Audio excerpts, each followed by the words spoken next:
NCAA Super Regionals presented by Capital One. This afternoon in Louisville, Kentucky, it's Game 2 of the Super Regionals as the Miami Hurricanes look to keep their season alive as they take on the Louisville Cardinals, one win from Omaha. Yesterday, it was a big start to the day for a couple of ACC teams. North Carolina with an 18-2 victory over Arizona, and Louisville with an 8-1 win here behind a pair of home runs from Jake Monroe. Oregon State rallied from a 3-run deficit in the ninth. They ended up coming back to beat Florida State in 10 innings on A.J. Singer's single. And then in the nightcap, after a lengthy rain delay, Caden Bodine's 10th inning homer gave Coastal Carolina a 7-6 win over Auburn in the opener of the Auburn Regional. You see what's going on our side of the bracket. 4 teams can punch their tickets for Omaha today. 4 other Super Regionals getting underway as well in a big day of college baseball. And we welcome you inside our broadcast booth here at Jim Patterson Stadium with Gabby Sanchez. I'm Mike Farron. It's huge. 8 Super Regional games today. What are you most looking forward to? Well, I got to go with last year's national champs, and that's Tennessee versus Arkansas. That's on the SEC side. That's going to be a great series. One that I'm looking forward to, Duke versus Murray State. Duke hasn't been to Omaha since 1961, so that's going to be a fun one. Another one, UNC trying to punch their ticket back to Omaha again. I love West Virginia at LSU, the Big 12 regular season champion, trying to get their first trip to Omaha as well. Well, Miami knows something about going to Omaha. Second most appearances all time. It's been 9 years. But they have their backs against the wall today. And you know what? They've done that most of the season. They've been playing with their backs against the wall since the middle of the year. Yeah, it's something that they've been there, kind of done that. They just finished doing it in regionals, too, where they lost a big game. They had to win game number 7. So all of a sudden, they come here to Supers. It's not much different. Now, they do have guys on the mound. And this is one of the guys that they have. Griffin Hughes, he's the Friday night starter. He just had a huge one against Columbia, going a complete game, 123 pitches. Both of those were career highs, and they're going to need him to go deep into this ball game. Gabby, you brought it up at the outset yesterday. One of the reasons Louisville's in this position is their pitching, and that's not what we expected coming into the postseason. No, we expected the offense, but it's the pitching in this postseason that's gotten through all these games. They only allowed 5 earned runs in regional, only 1 in yesterday's game against Miami. That's a 1.25 ERA. That's best among tournament teams still alive. It's going to be a good one today. 1 win, and Louisville will punch their 6th trip to Omaha in school history. Elimination for Miami on the line. It's Super Saturday here on ESPN.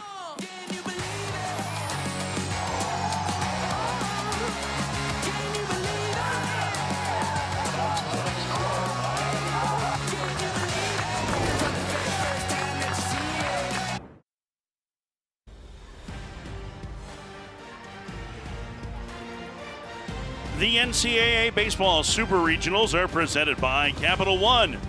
What's in your wallet? And in part by Liberty Mutual Insurance. Only pay for what you need. That's the last time Louisville made it to Omaha, 2019. It's been 6 years since Dan McDonald's program has been there. They can end that drought today as they are the visitors today. Both teams wearing white. But Miami is the home team, and Louisville's offense yesterday was largely the JUCO transfer Jake Monroe. Boy, Jake Monroe had a huge game. 2 home runs, 5 RBIs on the night. Monroe, that 3-run homer. A.J. Siskard allowed just 1 home run to a right-handed batter all year, and they gave up a pair to Monroe. And this expected crowd of more than 6,000 today has been filing in over the course of the last 2 hours, and they know what's at stake. It's a chance for the Cardinals to go back to the Men's College World Series for the first time since 2019. Miami trying to keep their season alive. Griffin Hughes winds, and the first pitch of the ball game is low, and we are underway. Louisville put up 8 runs yesterday without Lucas Moore reaching base, which is pretty remarkable for the speedy center fielder. Hits it in the air, shallow left. It's the shortstop, Jake Ogden, going out to make the catch. And the leadoff man gone here in the first. Griffin Hughes has been outstanding for Miami on the mound this year. Listen, Griffin Hughes, he's their guy. He's the Friday night starter for this team. You need a Friday night starter that's just going to be in attack mode, and that's what he really does. 94 strikeouts on the year, 90 innings. He's just coming off a regional where he went complete game against a Columbia team that can really swing the bat. 123 pitches. The first pitch to Matt Klein misses high, 1-0. There's a little history between these two. Hughes is a transfer from Cincinnati. He made a midweek appearance against Louisville back in 2023 and gave up Matt Klein's first collegiate home run. Takes in the dirt, it's 2-0. No, it hit him, and Louisville has their first base runner of the game.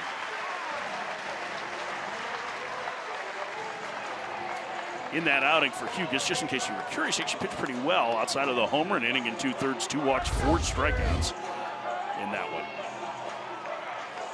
Now, Hughes does have a curveball and a slider. And I guess that one they're saying just nicked the back foot of Matt Klein. Miami does not challenge, so Klein is aboard with 1 out for Zion Rose, the talented sophomore who led this Louisville team and runs batted in this season. Takes a breaking ball low, 1-0. Rose on the year with a dozen home runs and 30 stolen bases. Converted catcher now playing the outfield. Gets a start in left field today. A strike and the count 1-1. And he has a very good chance to be a high draft pick next year.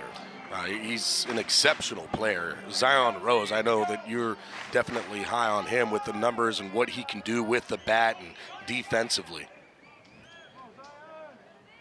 The 1-1 to the Chicago native is a strike at the bottom of the zone, and the count 1-2. Yeah, that's when Griffin Hughes is at his best. The fastball is going to be anywhere from 91 to 94. I've actually seen him touch 95, 96 before as well with that fastball.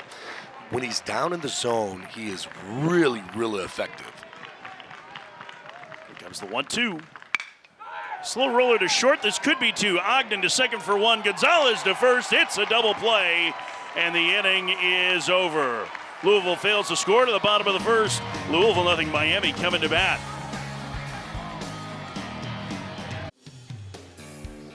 The road to Omaha continues.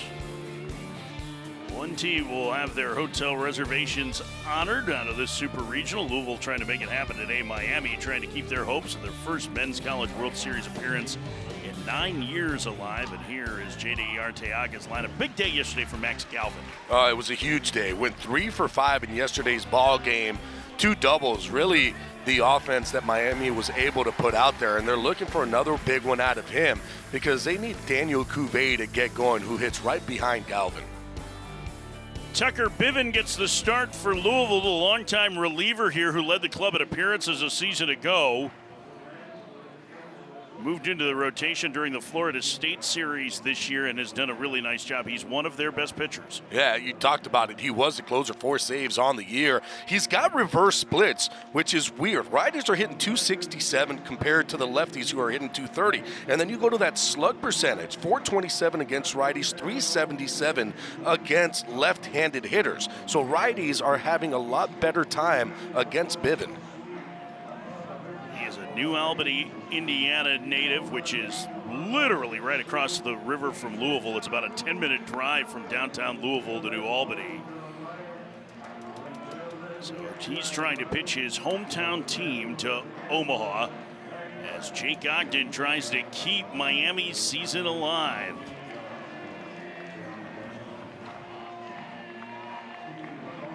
Ready to start the bottom of the first. It is a gray day, not super muggy. We've had a lot of rain in the area. Obviously had a weather delay last night in the 8th inning. But so far the rain has held off and is expected to. We can complete 9 innings in plenty of time. First pitch to Ogden is fouled to the plate. It's 0-1. Jake Ogden is Miami's Mr. Everything. The transfer from UNC Greensboro is a team leader. He's filled a variety of positions, and even though he was a third baseman at Greensboro, he plays a really nice shortstop here for Miami. Fouled away, it's 0-2. Yeah, I remember talking to J.D. Arteaga about Ogden, and they were kind of trying to get him to maybe even play a little bit of first base to see what they could do to maybe get some more offense in the lineup. But at the end, he said, I can't take him away from shortstop. He's just too good over there. 0-2 fouled off. The coaching staff uses Jake Ogden as an example. Even when he makes a mistake, it's like, but listen, he went about things the right way. Right. He's just a nearly perfect player in that regard for J.D. Arteaga, as you see the second-year head coach from Miami. Which feels a little misleading seeing as he's been on staff here for 23 years. Ogden down the left field line. That will two-hop into the corner. Extra bases for the Miami leadoff man. And he's at second with nobody out to start the bottom of the first. Now, this is something that Miami was able to do in yesterday's ballgame. They had a bunch of chances, especially early on in the game. And Ogden here, he was getting beat yesterday with that fastball up. So, of course, Tucker Bivin is going to try to utilize that pitch. This time, though, he able to stay on top and drive that ball to left and get himself into scoring position early. The one guy who had a really good day offensively overall yesterday was Galvin, as you mentioned at the outset. 3 hits for him, as many as the rest of his teammates. First pitch taken outside by Galvin.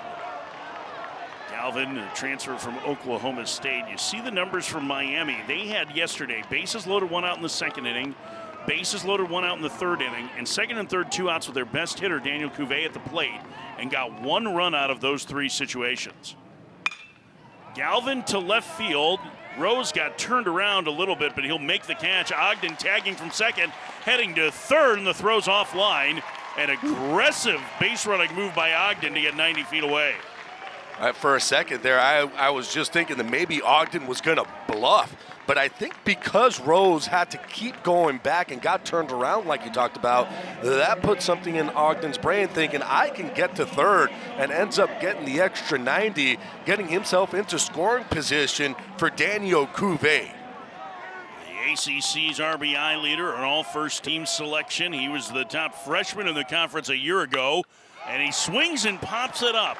On the right side of the infield, Kamayu Neighbors waving for it, and Tate Davis, the first baseman, makes a catch, colliding with Neighbors for out number 2.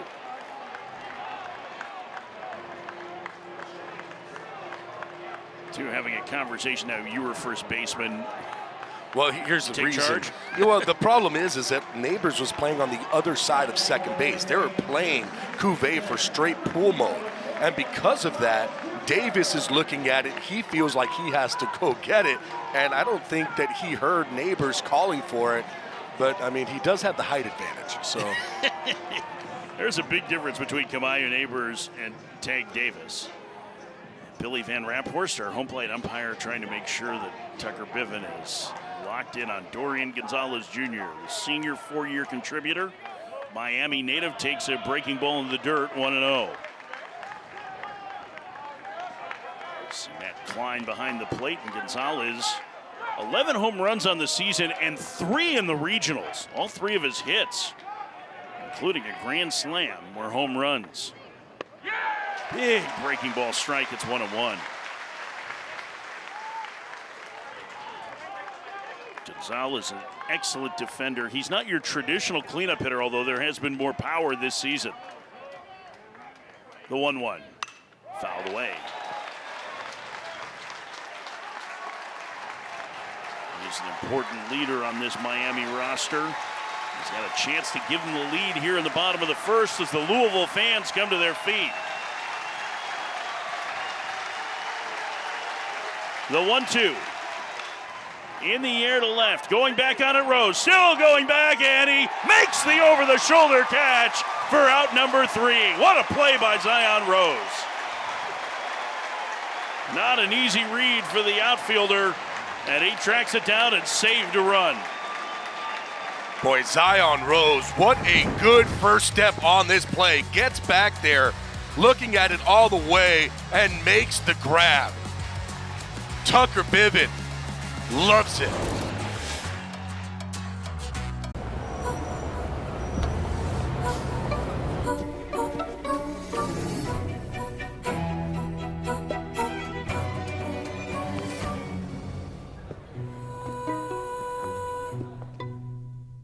The new How to Train Your Dragon menu is now at BK. Get it before it disappears. Ooh, toothless. Bold, tasty, and dangerously delicious. How to Train Your Dragon. Coming to theaters June 13th. This is wild. I can't believe this. Let's take it from the top. You love cleaning this counter. What? In fact, Clorox's latest experiment proved you enjoyed it more than a manicure. I don't even know myself anymore. Rethink what makes you feel good. When you're looking for performance, innovation, and reliability, look no further than Woodhouse Ford. With special financing and exclusive offers happening now, there's no better time to get behind the wheel of a Ford. Browse our inventory online or in-store at one of our 3 convenient locations in Blair, Omaha, and Plattsmouth. In your neighborhood, there's a place so good. It's so nice to be at a store meant for me. All natural chicken hindquarters are just 99 cents a pound. Deli shaved ham is only $4.98 a pound. Capri Sun or Kool-Aid Jammers are just $2.48. Sara Lee buttered bread is 2 for only $5. Welcome to Fairway, your Fairway family.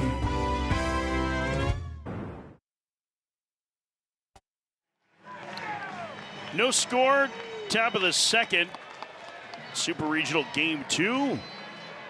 Louisville 1 win away from Omaha. Miami trying to force a decisive Game 3 tomorrow. Dan McDonald at his 19th season as Louisville's head coach. Beyond J.D. Arteaga, a staple of this Miami program for nearly 3 decades. Eddie King Jr., the most outstanding player in the Nashville Regional, takes a strike from Griffin Hughes. It's 0-1. Gabby, you saw Hughes in the Regional throw that complete game against Columbia. I put Miami up 2-0 in that Regional as King grounds past a diving Cuvée into left field for a leadoff single. What, in your mind, was the big key for Griffin Hughes in that game against a Columbia team that could really hit and that had upset the #1 seed Southern Miss in the opener? Well, you know what's funny is that when you kind of look at the numbers and you go by the numbers, he's usually mostly a fastball slider type pitcher. He utilized the curveball a lot more against Columbia. All of a sudden here against Louisville, you're seeing the curveball being utilized a lot more, and it's a good 12-6er. It's got that up and down rather than that slider that has that more of a tilt. Garrett Pike hit an opposite field home run yesterday to start the scoring for Louisville as he takes a strike. Also, when he's down in the zone, he'll get the ground balls. When he's up in the zone, there's a lot more fly balls because that guys will kind of get underneath it. So when he is staying down, you saw it in that first inning, he was able to get the ground ball to roll the double play. About 1-to-1 ground balls to fly balls this season for him. Actually, a little bit more better ground ball pitcher against left-handed hitters, which is interesting because he doesn't use a changeup a lot. A lot of times you would think that with a righty that gets ground balls from lefties, but I wonder if it's that curveball. He does use that a fair amount against them. Yeah, against lefties, he will throw the curveball, but still it's a lot of like sliders and fastballs early. Ripped foul. One of the things is too, and we were talking with JD about this, was about controlling the running game. And of course, you're looking at a Louisville team that, boy, they like to run, and they like to run often. Eddie King Jr., he's 4 out of 5 in solo bases, so he's not the biggest threat in this Louisville lineup to steal. But he said that for Griffin Hughes, he's a lot better at controlling that running game, and he's a little bit quicker to home. Throw over and the runner's back. That's a great point. I mean, we spent time at the outset of this broadcast talking about how good Louisville's pitching has been, but really offense has been their calling card. They were one of the top scoring teams in the ACC. I think only Duke scored more runs per game than them over the course of the season. And they have a lot of different ways that they can beat you. We saw the power game yesterday, but speed, lots of doubles. They play a very aggressive brand under Dan McDonald. 1-2 the count to Garrett Pike. The right fielder fouls it back. Now remains 1-2. Hughes trying to go up in the zone against the lefty. It's not a bad pitch, especially after those fastballs being down, down, down. That one just didn't get it up enough, but he was trying to attack that top part, to me, maybe to try to bring that curveball down here. The 1-2. Big breaking ball misses. It's 2-2. It looked like it slipped out of his hand a little bit. Didn't have a real good grip on it. Here's the right thought process, right? You go up with that fastball, and you come back with that breaking ball, which before earlier on in the season, he was utilizing the slider more than he was utilizing that big breaker. Throw over, and King is back. Obviously, Miami very concerned about the running game, although it wasn't, again, they stole one base yesterday, did Louisville.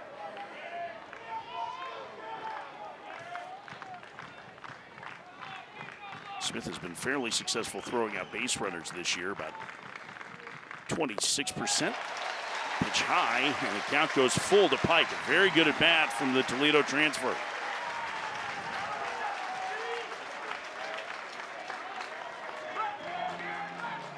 Hugo's taking a little extra time here before he climbs back on the rubber. Set. Let's see if King's running. He's not. And the 3-2 hits him, and the first two have reached for Louisville in the second. And here comes Jake Monroe, who was the big offensive star yesterday.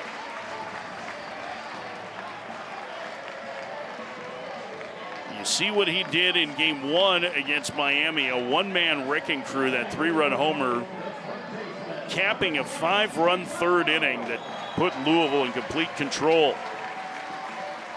Champaign, Illinois native, transfer from John A. Logan Community College in Illinois. A big spot here early with a chance to get the lead. First pitch, misses 1-0. It feels like an early swing moment here, Gabby, after Miami had the leadoff man at second in the bottom of the first. We saw that kind of happen in yesterday's ball game too, where they had bases loaded and couldn't get one across in the second. Louisville came back in that bottom of the inning and went back-to-back home runs, and Jake Monroe was the second of that back-to-back. Here's the 1-1. Grounder to the middle, gloved by Ogden, and he'll start the 6-4-3 double play. And Hugus again gets a double play ball for the second straight inning. Nicely done. I told you, when Griffin Hugus is down in the zone, gets a lot of ground balls, so as a defense, you have to be ready. Now, Jake Monroe hits this ball really hard. Ogden does a good job of just staying with it. He puts the knee down, making sure that he secures it to get it up to Dorian Gonzalez. Nice strong throw over to first to Renzo Gonzalez. 2 outs for Tig Davis, the leading home run hitter on this Louisville squad. He is the son of former number 2 overall draft pick Ben Davis, the Phillies broadcaster. That one fouled away. It's 0-1. He has had a very impressive freshman campaign. A freshman home run record here. Tied for 4th in the ACC this season. Eddie King Jr. away from third. Breaking ball down low, 1-1. Yeah, it looks like that breaking ball, too. He's pulling to the lefties. He has 2 hit-by pitches today, both of them on that pitch.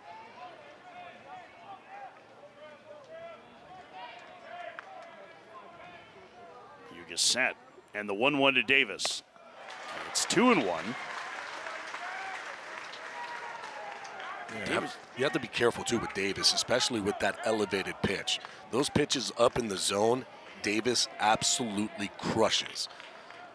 So Hugus, to try to get Davis out, has to stay down in the zone. He lines it foul. Right field side, 2-2. It's so unusual, right, for a left-handed hitter to be a better high ball hitter, especially one where you think of with power, right? You think of lefties dropping the head of the bat on something low and launching it. He is more kind of, if you throw it up, hit that swing path that he has, it is perfectly made for that pitch out over the plate and up. 2-2. Breaking ball down low, and the count goes full to the freshman. Louisville had the first 2 on in this inning, now 2 outs, and the potential go-ahead run at third. Hugus deals with the dangerous power-hitting Davis. The 3-2, way high and outside, ball 4, and the inning continues. Well, you talked about him tugging on a couple of breaking balls. He's also had a couple that he hasn't been able to finish. It seems like he's still trying to find maybe his release point on that. Trying to find the release point, and you see sometimes he's releasing a little bit too late. Those are the ones that he's pulling. Then all of a sudden he feels that, okay, you know what, maybe open up just a little bit. Those are getting away from him arm side. So just kind of trying to figure out, okay, where is this pitch supposed to be? I think that's also why Laz Gutierrez is probably walking out there to try to just get him to maybe give him a little bit of pointers. And usually in these kind of situations, you have a pitching coach that will tell you one or two little things, quick pointers to get you back on track. Hey, let's get over the ball, or whatever it might be, those key phrases that he can give to a pitcher. And it's quick, which is going to be a quick visit, and you get out. Gutierrez is an outstanding mental skills coach. In fact, he and Hugus have built a really strong relationship because of that. Former scout for the Red Sox who was telling us stories about scouting a young Gabby Sanchez when he was in Double-A. That's a good man. We went to the same high school. Laz Gutierrez did. He was the first one to actually go to a big Division I school, which was University of Miami. Kamayu Neighbors, the transfer from Cal State Northridge, takes a strike, 0-1.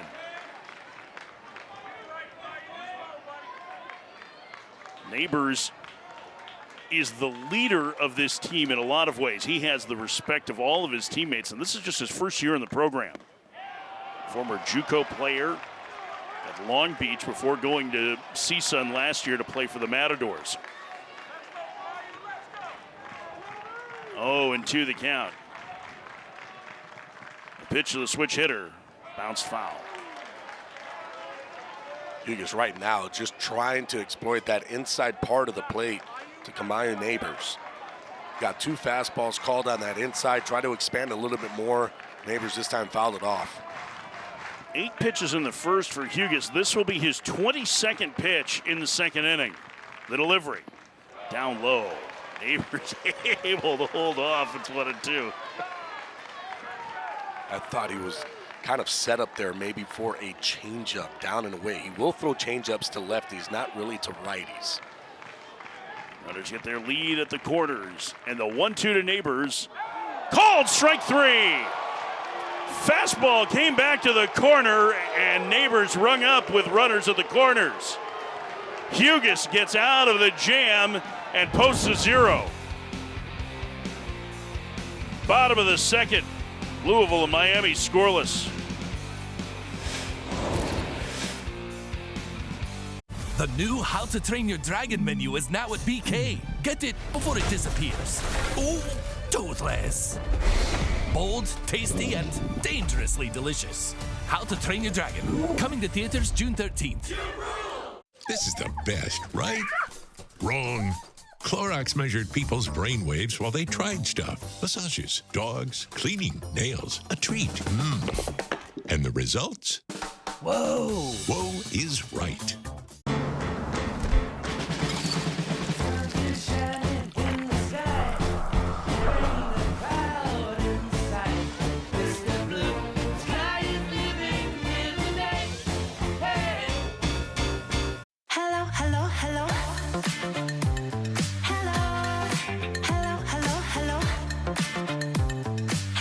Get same-day delivery and text a personal shopper for last-minute additions. Just tap Target.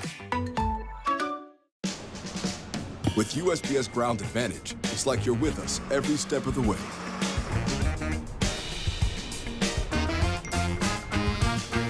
Right on time.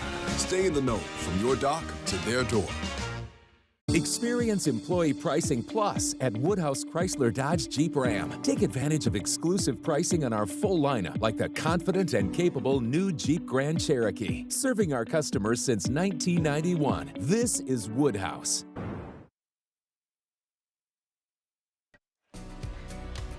Just 6 days until we are here. Omaha, Nebraska. Site of the Men's College World Series, the 75th year that it's been held in the middle of America's heartland. And there are a few collegiate events that are known just by the name of the city. Omaha coming soon. I thought you were saying 6 days until I'm on that boat that was Well, on the water. I mean, if we want to rent a speedboat in Omaha, I'm all for it. Derek Williams, the transfer from Wichita State, leads off for Miami, getting a start in right field today. It's a 1-1. He'd been out of the lineup for a month and a half because of a broken hand. And when he went down, he was the leading home run hitter for UM. This is his first appearance in the field, though, as he'd been DHing. Fabio Peralta had started in right and gets the afternoon off with Jake Kulikowski serving as the DH.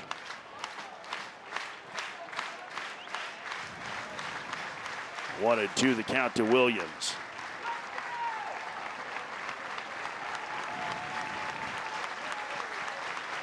The pitch. Swing and a miss. Leadoff man gone here in the Miami second. Now this is a huge day of baseball, the Supers Saturday. 8 games coming up in a little less than an hour. Actually, about 25 minutes. North Carolina will try to punch their ticket for the second straight year. West Virginia is at LSU, the Big 12 regular season champs, down at the box in a game that I think a lot of people are excited about. 14-seed Tennessee, the reigning national champions, taking on Arkansas. Tony Vitello, the Tennessee coach, a former assistant to Dave Van Horn. Dave Van Horn on the short list of the best coaches in America to never win a national championship. And there might be a little bit of a rivalry there between Tennessee and Arkansas. That should be an interesting one. Renzo Gonzalez takes outside. Slick fielding first baseman ahead in the count 2-0. There's going to be a lot of fans there. Baum-Walker Stadium at Fayetteville is one of the great environments in college baseball.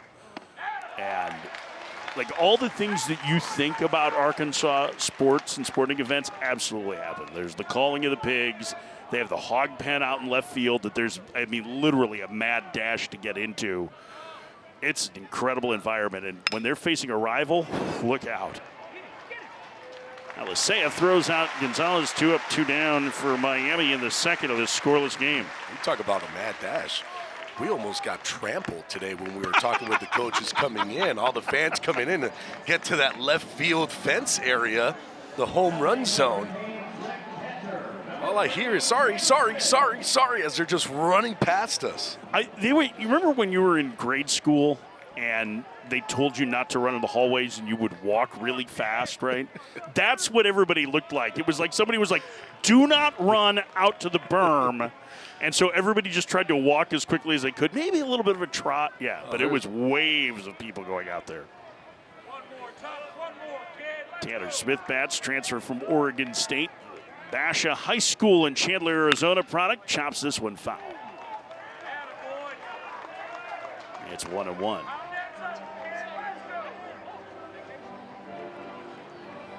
Smith won a number of transfers on this Miami roster as they reshaped from last year's club that failed to make a regional. He really took on the leadership role right away. Swing and a miss. It's 1-2.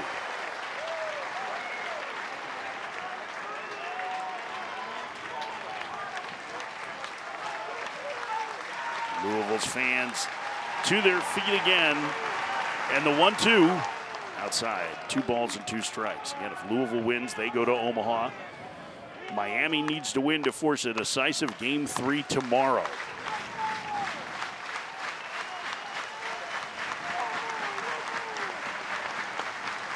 The 2-2. Foul back.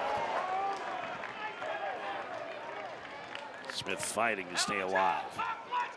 Now, one of the things with Tucker Piven, too, is that he's got that location working with the fastball. Kind of like what we've seen with Griffin Hughes, working that low part of the zone with the fastball against these Miami hitters. 2-2. Foul away again. Definitely a change from yesterday's starter, Patrick Forbes, who was utilizing that fastball up in the zone the whole entire game.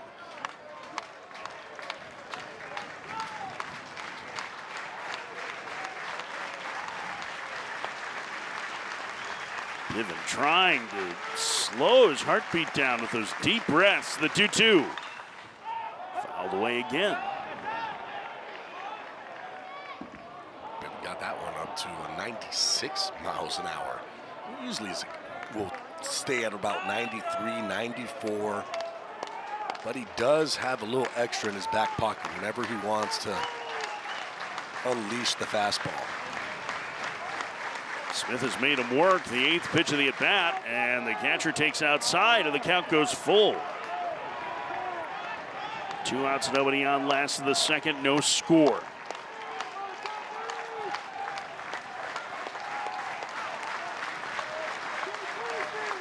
the payoff.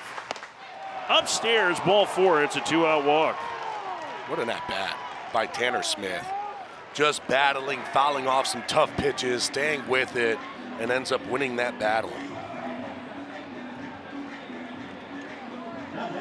Jake Kulikowski will hit. This is just Kulikowski's 4th start of the year. He was a very highly touted recruit a year ago. You see the numbers in just 25 at-bats this year. He has impressive raw power. The question yesterday for J.D. Arteaga was, with Fabio Peralta struggling, do you keep the elite defender in right field and DH Derek Wallace, or do you try to play for more offense? And today he decided to play for more offense with the season on the line. Yeah, one of the things, too, is with Peralta, better on the fastball than he is on breaking ball. But I think that for J.D. Arteaga, he said, you know what, I need to add some more offense. And right now, you know, Fabio Peralta not really swinging the bat well. Kulikowski, let's see if he can get in there and do something in the bottom of that lineup.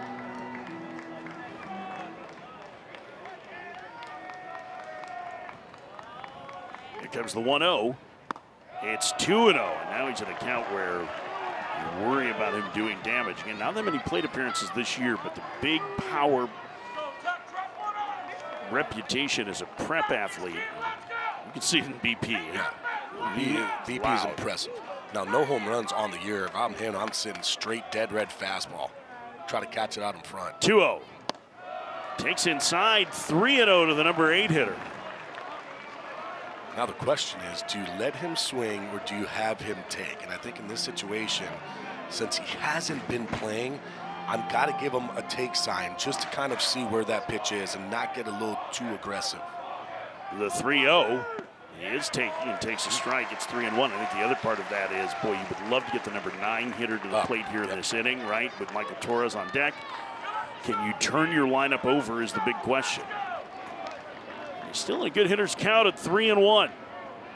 Toss over to first and Smith dives back. Yeah, Smith's not going to be going anywhere. Kulikowski kind of has to look maybe for that same location that he just got on 3-0, and that pitch is going to be a little bit middle in. Something to be able to drive it to right field. The 3-1. Bounce to first and pass Davis into right field. Smith will get to third. Kulikowski delivers a 2-out single. And Miami has them at the corners with 2 outs in the second. And they have had a lot of these opportunities early in these 2 games so far in Super Regionals and have really not been able to cash them in. They could use a big hit from the 9-hitter, Michael Torres. Yeah, they even had it in that first inning, had a chance with Jake Ogden at third. You had the right guy up, and Daniel Cuvée couldn't get him in. Now you're in the kind of same situation. You got first and third with 2 outs, and you're looking for a big hit from Michael Torres. Torres entered regionals hitting under 200, but you one of the first things you said, having done the Hattiesburg Regional where Miami was the surprise winner, you were really impressed with his at-bats. Yeah, his at-bats were a lot better, especially in that regional. He was taking some long at-bats, but he was driving the ball. He did not look overmatched at all. Excellent defender in center field. The first pitch to Torres, taken low, 1-0. Miami looking for their first hit with a man in scoring position. Over these first 2 games, they are 0 for 14, which shows you how many opportunities they've had, but how they haven't been able to cash them in yet.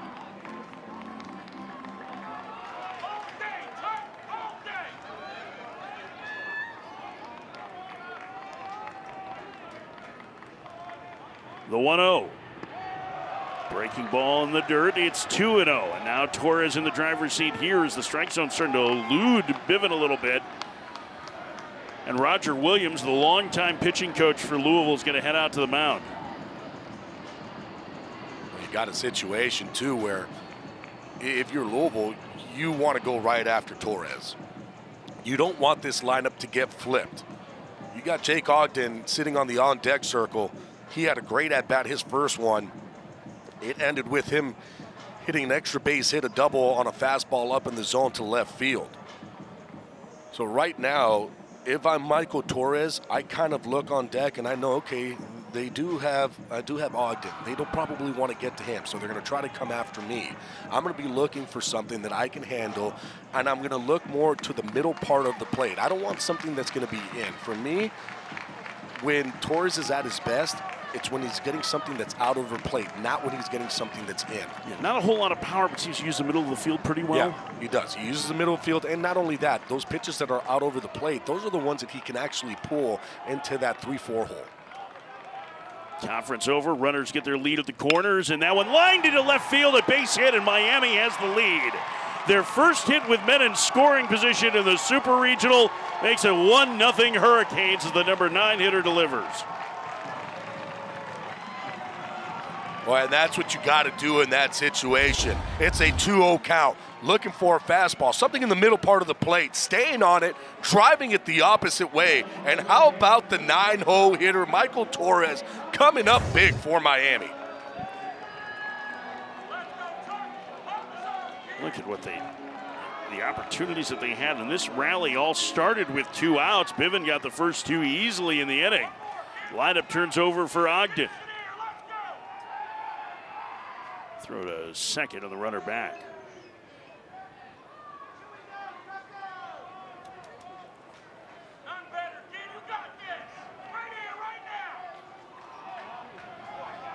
Ogden 8 home runs on the year. Had so many big moments, both offensively, defensively, even base running wise for the team this year.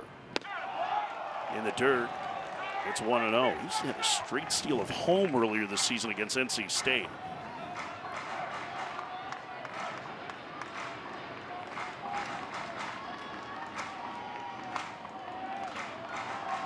This Louisville crowd pretty quiet at this moment as Miami's taking the lead. 2-0. I'll tell you what, Bivin is just having trouble commanding the strike zone early. It's putting Miami hitters in good counts to do some damage.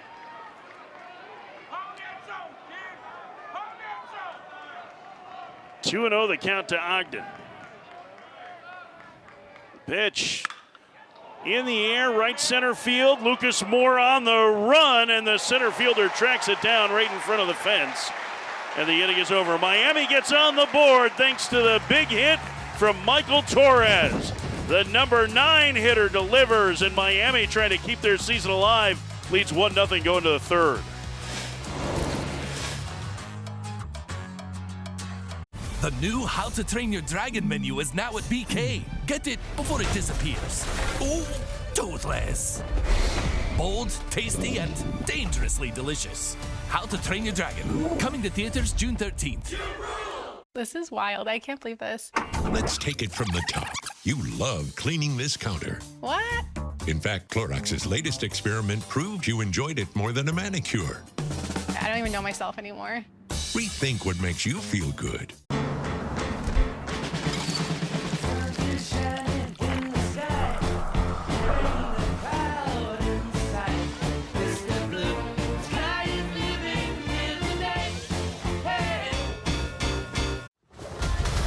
You will always be weaker. You will always be smaller. You want to win? Improvise. Adapt. Cheat. Cool. Ballerina. Rated R. Discover the epitome of luxury at Infinity of Omaha. The 2025 Infinity QX80 is where power meets sophistication, with a commanding presence, luxurious interior, and cutting-edge features. Visit us online at infinityofomaha.com today. Today, she starts with a drive, but the real work came before. Inspired by a coach who recognized her potential. Morgan Stanley proudly supports First Tee, driving progress for the next generation. The UFL semifinals are tomorrow. Panthers facing the Stallions at 3 Eastern, noon Pacific on ABC, ESPN Deportes, and ESPN Plus. The winner will face the winner of the Defenders Battlehawks in the UFL Championship game on Saturday, June 14th on ABC. Rooftop seating at Jim Patterson Stadium in Louisville. Puppies allowed. Alex Alicea leads off for Louisville, with Miami leading 1-0 in the top of the third. I could never convince my dog to go up on the roof. That's a little scary, I feel like, for a dog, right? But he's up there. He's having fun. Must have lots of treats. Alisea squares and takes outside, 1-1. Alex Alisea is the player that Dan McDonald considers the heart and soul of this team. Nobody embodies the fight of this Louisville team, says their head coach, quite like Alex Alisea does. He is a real favorite of his head coach. The sophomore shortstop from Milwaukee hits it in the air to center. Torres makes the catch. Leadoff man gone to start the third for Louisville. Back to the top of the order with Lucas Moore. There's a pop. I don't know if he does. If he is happy. He's got that. Oh, there he goes. Now he's sitting. Now he's happy. He's getting squeezed a little bit. It's like, you know, the dogs who are afraid of lightning get that cozy wrap. The thunder shirt. The thunder shirt, yeah. Same concept. I wish those worked for my dogs so they didn't sit on my head in the middle of the night when there was a thunderstorm. Lucas Moore takes ball 1. 1-0 Miami in the third. Moore has not been on base yet in this Super Regional. He is the engine of the Louisville offense. Takes outside, 2-0. And you're right, Miami has done a really good job of not letting Lucas Moore on. 0 for 6 so far in this region, in the Supers. 2-0. Sliced foul out of play. I mean, he is a dangerous base runner. 48 of 49 in stolen bases this year. He stole 50 bases in a high school season once in Ohio. Now, Ohio is not South and does not have a particularly long high school baseball season, but he still stole 50 bags in a year. He's ahead in the count here, 3-1. Well, the thing, too, is that when Lucas Moore gets on, it just helps the hitter as well. Because all of a sudden, there's going to be a lot more fastballs coming to those hitters. Upstairs, ball 4. And Moore on base for the first time today. Well, the personnel on the roof has changed significantly. This is today, right now. The group there. This is yesterday. Apparently they got a little suntan yesterday. Yeah, it was raining all day. It was raining, but I mean, there's some. You still get some. Matt Klein, the hitter. Throw over to first, and Moore is back. And this is what happens when Moore is on the bases. All of a sudden, as a pitcher, you know the numbers. You know 48 for 49 on the stolen bases. You know that he is trying to do everything he can to get to second base at this point. I was talking to Moore the other day about his base stealing, and I asked him a little bit about his mentality, and he said greediness is the word that comes to mind. He said, I'm greedy. I want that extra bag. And he's convinced the only time that he was thrown out this year, he forced the jump. He's going here. The throw from Smith is not in time. Stolen base number 49 for Lucas Moore. And the tying run in scoring position for Louisville in the third. Nothing that you could do there if you're Tanner Smith. He had a great jump. And even with Hughes being fairly quick to home, there is nothing you can do. Lucas Moore read that one really easy. Which was a strike to Klein, so the count 0-1 to the catcher. The pitch in the dirt, 1-1. Klein played just half the regular season because of a broken hand in return for one plate appearance and an inning defensively in the ACC tournament. And Louisville's lost to Pitt. He's been a key offensive contributor for them. Ripped on the ground to first, and a nice play by Gonzalez. That nearly ate him up. 2 outs. Renzo Gonzalez's hands are terrific. It's like a middle infielder's hands on a left-handed thrower. I mean, he looks like a middle infielder at first base. That ball was hit hard off the bat of Matt Klein. And Renzo Gonzalez just able to stay with it, stay composed, and get over to first base. 2 outs, man at third. Zion Rose hit into a double play, his first trip. Leading run producer for Louisville this year. Takes a breaking ball low, 1-0. 1-0 Miami, top of the third. Miami, the home team. Don't be confused by both teams wearing white. When you look at where the defense is playing, there's a lot up the middle. Dumped down the right field line and foul. Gonzalez giving it a chase, but unable to get there. Miami kind of playing Zion Rose to hit that ball more into the 6 hole than right back up the middle. You remember when he hit into that ground ball double play, that ball was right back up the middle. So it's weird to me that they would be kind of playing in this kind of defensive situation with a man on third and 2 outs. Breaking ball right back through the middle, and the game is tied.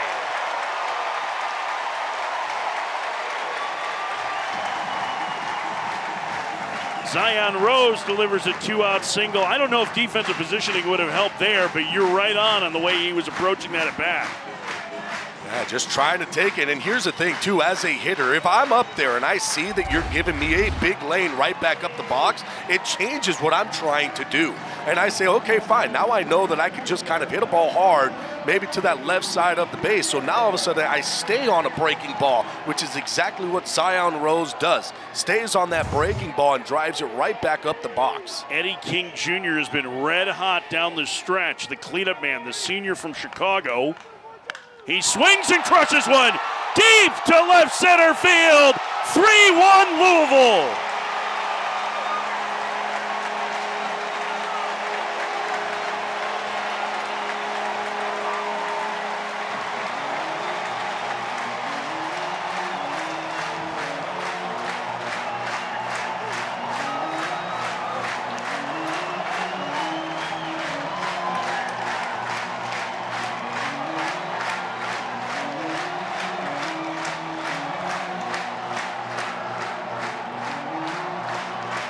Eddie King Jr. brings Jim Patterson Stadium to its feet with his 16th of the year, and Louisville is answered with a 3 spot in the third.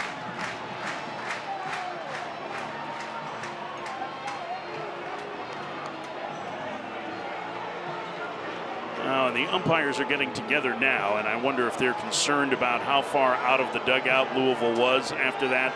There's been a big emphasis, Gabby, on ensuring that there is not taunting going on. Both of these teams, I feel like, are pretty respectful teams of the opponents. I don't see a whole lot of that, but I'm curious if this is just a warning, like, hey, keep it a little bit under control. They're very concerned about emotions getting high, which I understand. Miami season is on the line. Yeah, Miami season's on the line. I don't know what really happened on there, and I don't think that Eddie King Jr., I know when he hit it, he kind of stood at home plate as he walked, kind of looking at the ball, but I didn't see anything of it. Here's what the celebration looked like. You can see King is wearing the helmet in the dugout. We know that A.J. Gracia has been suspended today for Duke, and they had a team celebration with their backs turned maybe that to the was field. It could just be a warning in that, hey, this is something that we need to keep an eye on. Yeah. And again, the umpires, the last 2 seasons in particular, have been hyper vigilant about this. They are very concerned about taunting an opponent. 1-2. But boy, what a big at-bat by Eddie King Jr. And all of this was with 2 outs. Kind of on the same thing on Miami's side in the bottom of the inning. With 2 outs, Louisville was able to come out and score some runs. Pike stays alive, 1-2. We'll visit with Dan McDonnell, the Louisville head coach, after the top of the third.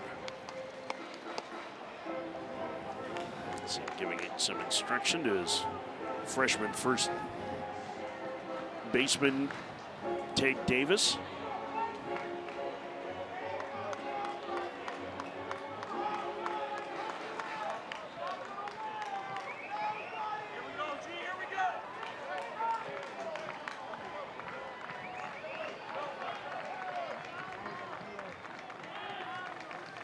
Here comes the 1-2. Pike in the air to shallow right. Coming in, Derek Williams will make the catch, and the inning is over. But Louisville scores 3 times. Eddie King Jr. with a monster 2-run blast to give Louisville the lead. We'll talk to his head coach, Dan McDonald, next.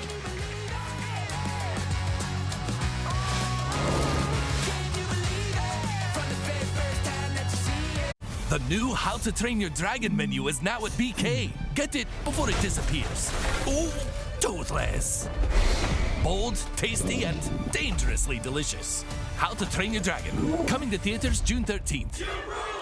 Mmm, savory, juicy, and hold up. It's got Hidden Valley Ranch seasoning? Nice.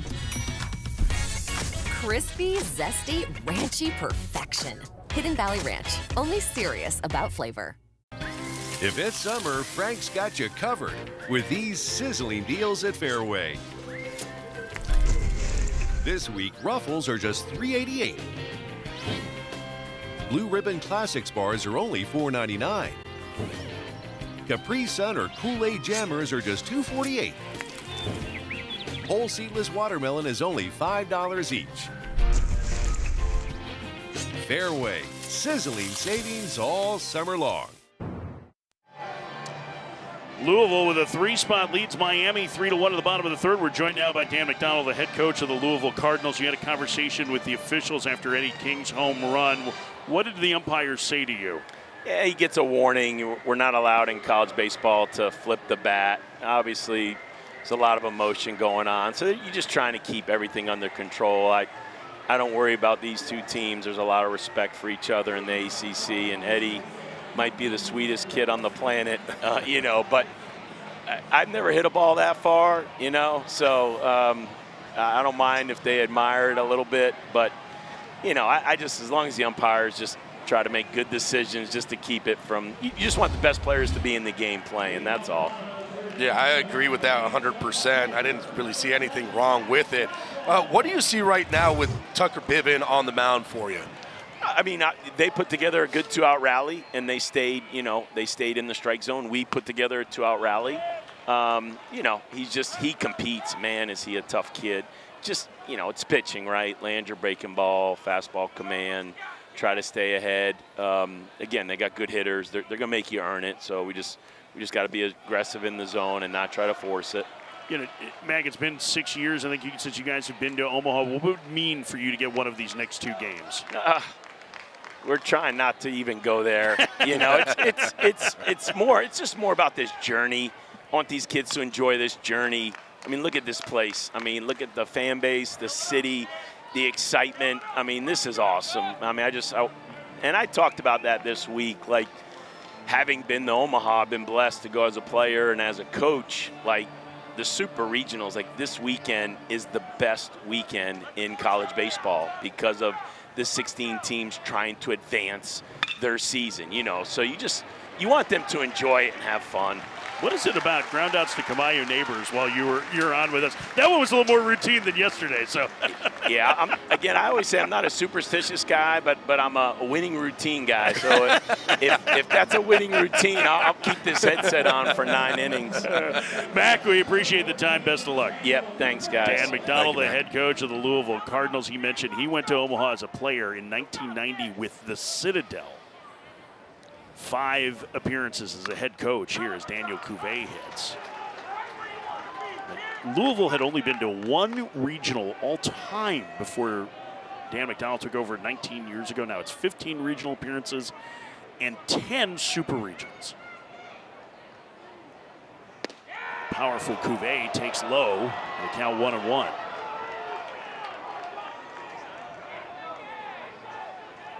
Cuvée hitless so far in this super. 2-1. And one of the big things with Cuvée is patience. And that's what he kind of has to learn a little bit more. Sometimes he gets overly aggressive. You look at where they're playing him right now, everybody's on that left side because he has been in pull mode.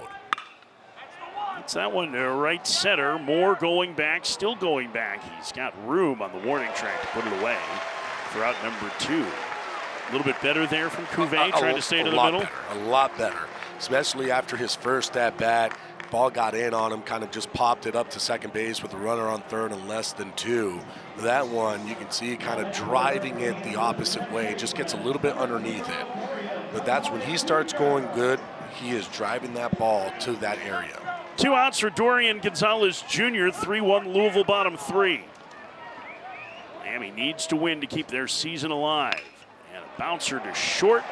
Alicea will toss to first in a 1-2-3 inning of just 9 pitches for Tucker Biven. We'll visit with Miami head coach J.D. Arteaga next. Louisville leading 3-1.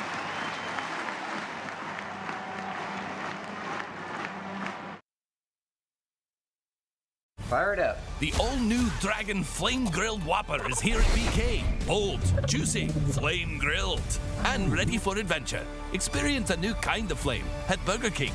How to Train Your Dragon, coming to theaters June 13th. This is wild. I can't believe this. Let's take it from the top. You love cleaning this counter. What? In fact, Clorox's latest experiment proved you enjoyed it more than a manicure. I don't even know myself anymore. Rethink what makes you feel good.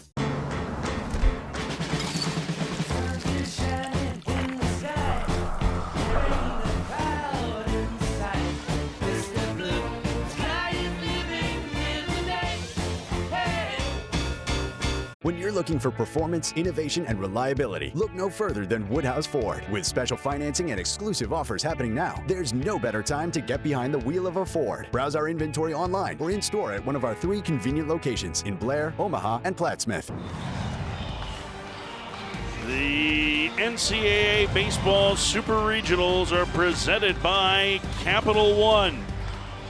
We're heading to the bottom of the 3rd inning here in Louisville. Miami trailing 3-1. We're joined now by Miami head coach J.D. Arteaga. And J.D., you guys have had a lot of opportunities. You finally were able to cash one in. What are you starting to see inside of your team's at-bats?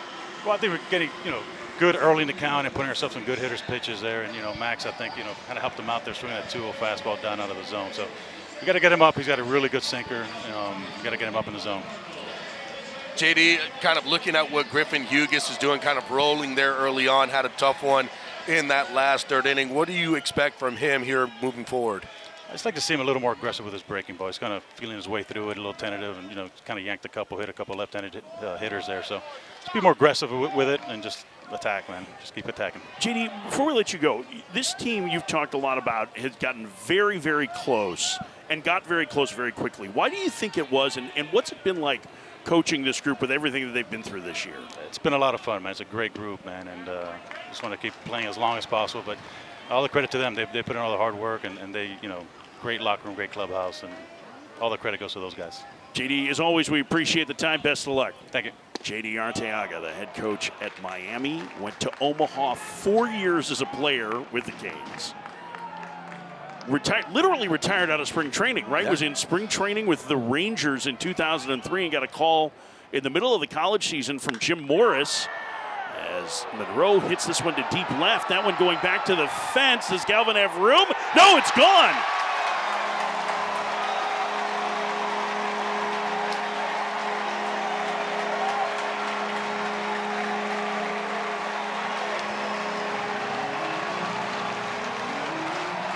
Jake Monroe with 3 homers in the regional, or super regional, excuse me. 6 runs knocked in, 4-1 Louisville. That ball just kept carrying.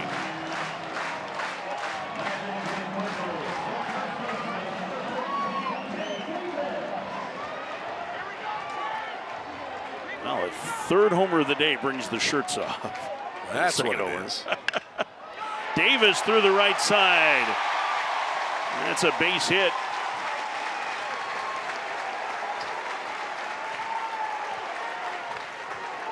I didn't think when he hit it that ball was getting out from Monroe. I saw the exit velocity 104, but man, that one was really skied to left field. I mean, he just got a bunch of backspin on that ball, and it just kept carrying and carrying, went slightly blowing to left field.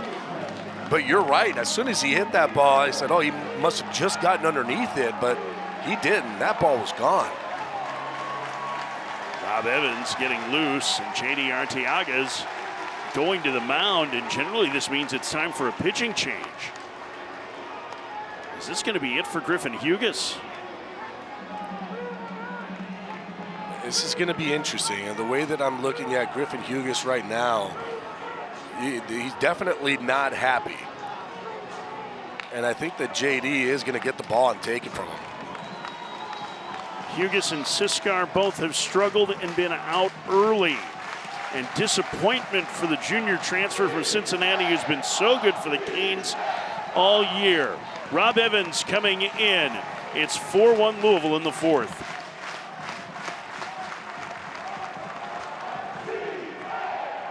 The new How to Train Your Dragon menu is now at BK. Get it before it disappears. Ooh, toothless. Bold, tasty, and dangerously delicious. How to Train Your Dragon. Coming to theaters June 13th. This is the best, right? Wrong. Clorox measured people's brainwaves while they tried stuff. Massages, dogs, cleaning, nails, a treat. And the results? Whoa. Whoa is right. At Planet Fitness, there's strength in numbers. The number of different workouts to do. 1, 2, 3.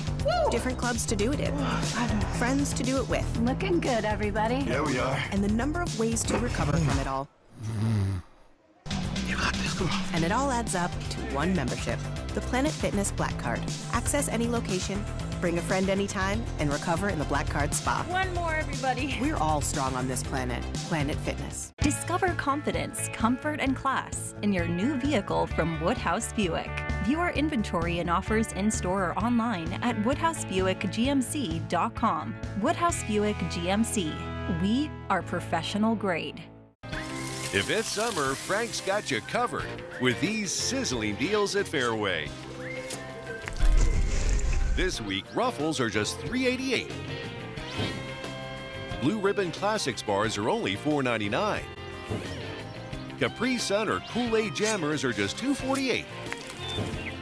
Whole seedless watermelon is only $5 each. Fairway, sizzling savings all summer long. And here is Jake Monroe. Gets a fastball, it's up in the zone. Gets a ton of backspin. I mean, that ball is high up in the air, and it just carried, and it was out of here. His third home run of this Super Regional. Hugs all around. Well, the transfer has had himself a heck of a super, continuing a great year here. This was not a guy that they necessarily knew was going to be an everyday player at Louisville, but hitting nearly .350 now on the year as Rob Evans takes over on the mound. The junior transfer has been counted on more and more down the stretch for Miami. Trying to keep this a 4-1 deficit. Kamayu Neighbors squares to bunt and pushes it to first and foul.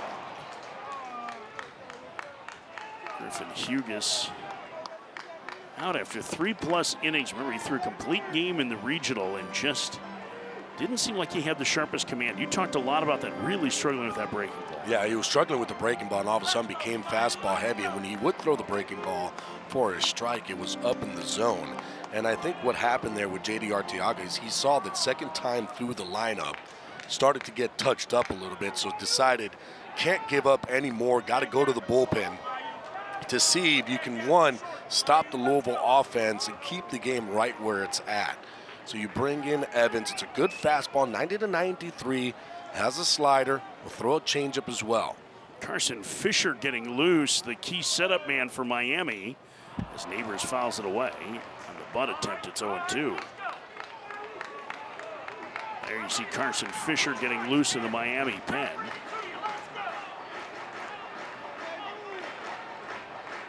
He and Brian Walters are probably going to have to play a bigger role than anticipated today because Miami cannot afford to fall behind very much. They don't have an offense, Gabby, that's really built for big comebacks. Playing from ahead, they can tack on. But really outside of Cuvée and maybe a little bit of Derek Williams, they don't have a ton of power to hit that big 3-run homer when you're down a bunch. Yeah, and the thing is, too, when you talk to J.D. Arteaga, it just seems like whenever they fall behind, hitters are trying to do too much. Neighbors bounces one through the left side on the two-strike pitch. And Louisville has runners at first and second with nobody out in the fourth.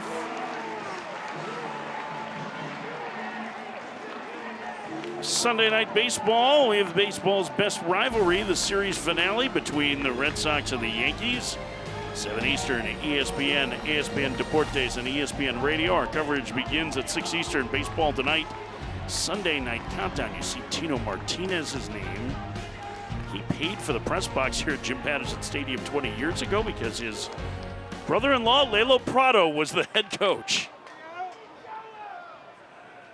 Alicea bunts, and it's a good one. Renzo Gonzalez only play will be to first. And the sacrifice puts 2 more in scoring position for Louisville with 1 out in the fourth. And these are going to be really big at-bats for Louisville right now. It's going to be lefty-lefty matchup. But with 1 out, Louisville is going to try to do everything they can to get both these runners home. Miami, they understand where they're at in this situation. They're going to be playing infield in. They're going to try to cut that runner off at home. Moore squibs it off the end of the bat. Cuvée will look the runner back and fire to first to throw out the speedy Moore. And that is a massive second out for Rob Evans. Boy, getting a dangerous hitter like that on one off the end of the bat. Yeah, one, I'm surprised, too, that Davis wasn't running on contact. Usually with 1 out, you're running on contact. But I think he saw the way that that ball was hit and it stopped instead of running and came back to third. You kind of look at it, too, with maybe Klein coming up, still in scoring position in that kind of moment. But that's not an easy play for a Cuvée either, because that ball was hit off the end. There's going to be a lot of spin on that baseball. And you got to hurry your throw with Moore running, and a breaking ball hits Klein, and now the bases are loaded for Zion Rose.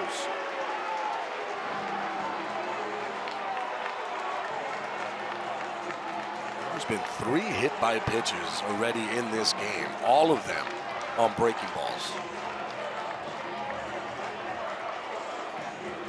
Rose knocked in the first Louisville run on a breaking ball that he hit back through the middle.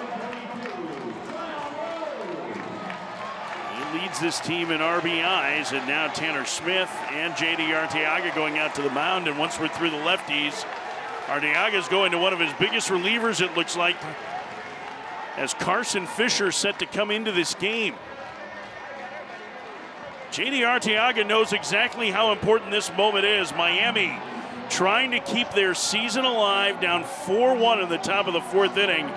And this is probably about, 2 innings earlier than he would have liked to have gone to Fisher.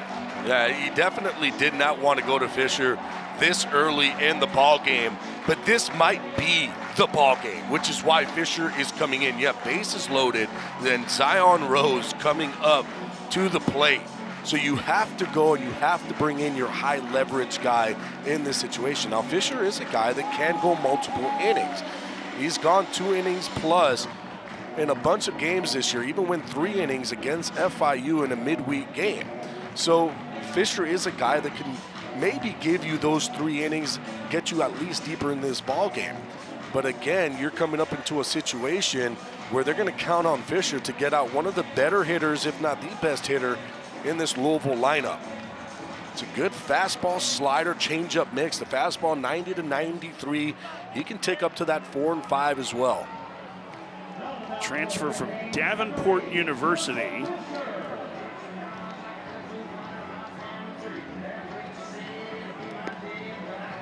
It's a D2 school in Michigan. As we take a look at the bracket here, this is the side that would begin play in Omaha on Friday. Just getting underway. North Carolina and Arizona. The game 2 there is Carolina looking to make it back-to-back trips to Omaha. Oregon State with a huge rally against Florida State last night, and Coastal winning a great game that finished at 2:15 in the morning Eastern time last night. 10-inning win over Auburn. Those are the leaders there. And the other side of the bracket, these are the super regionals that are getting underway today.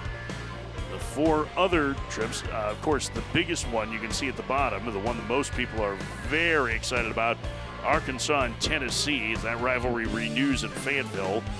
West Virginia in its second straight Super goes to the box to take on LSU. UCLA hosting UTSA, the number 2 seed from the Austin Regional, knocked out the number 2 overall seed. That is a very, very good Roadrunners team there. And then Duke and Murray State, as Duke tries to get to Omaha for the first time since 1961. And Murray State is the 4th Missouri Valley Conference team in the last 5 years to make it to Supers. That's pretty incredible. Yeah.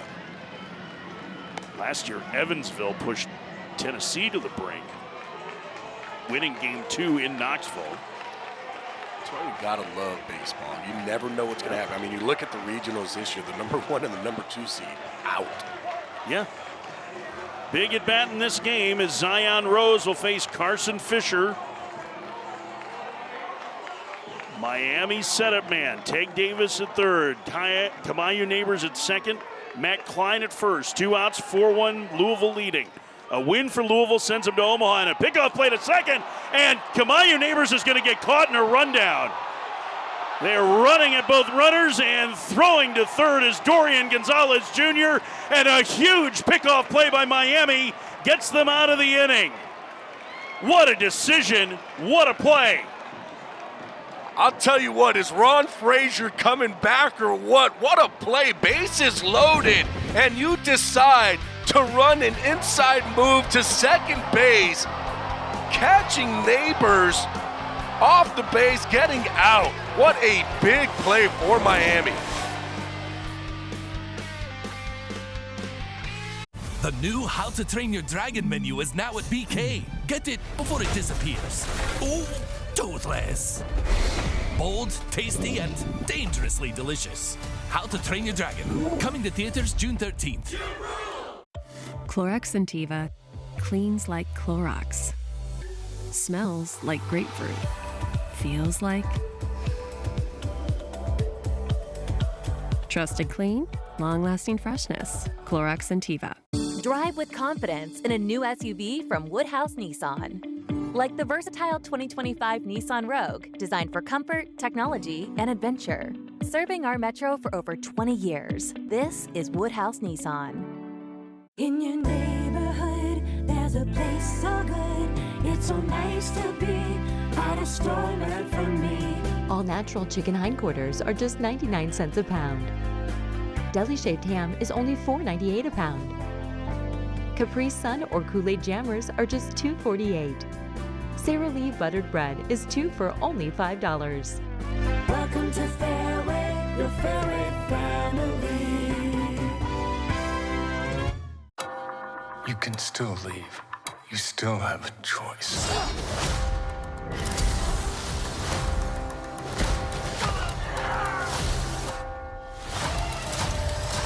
Cool.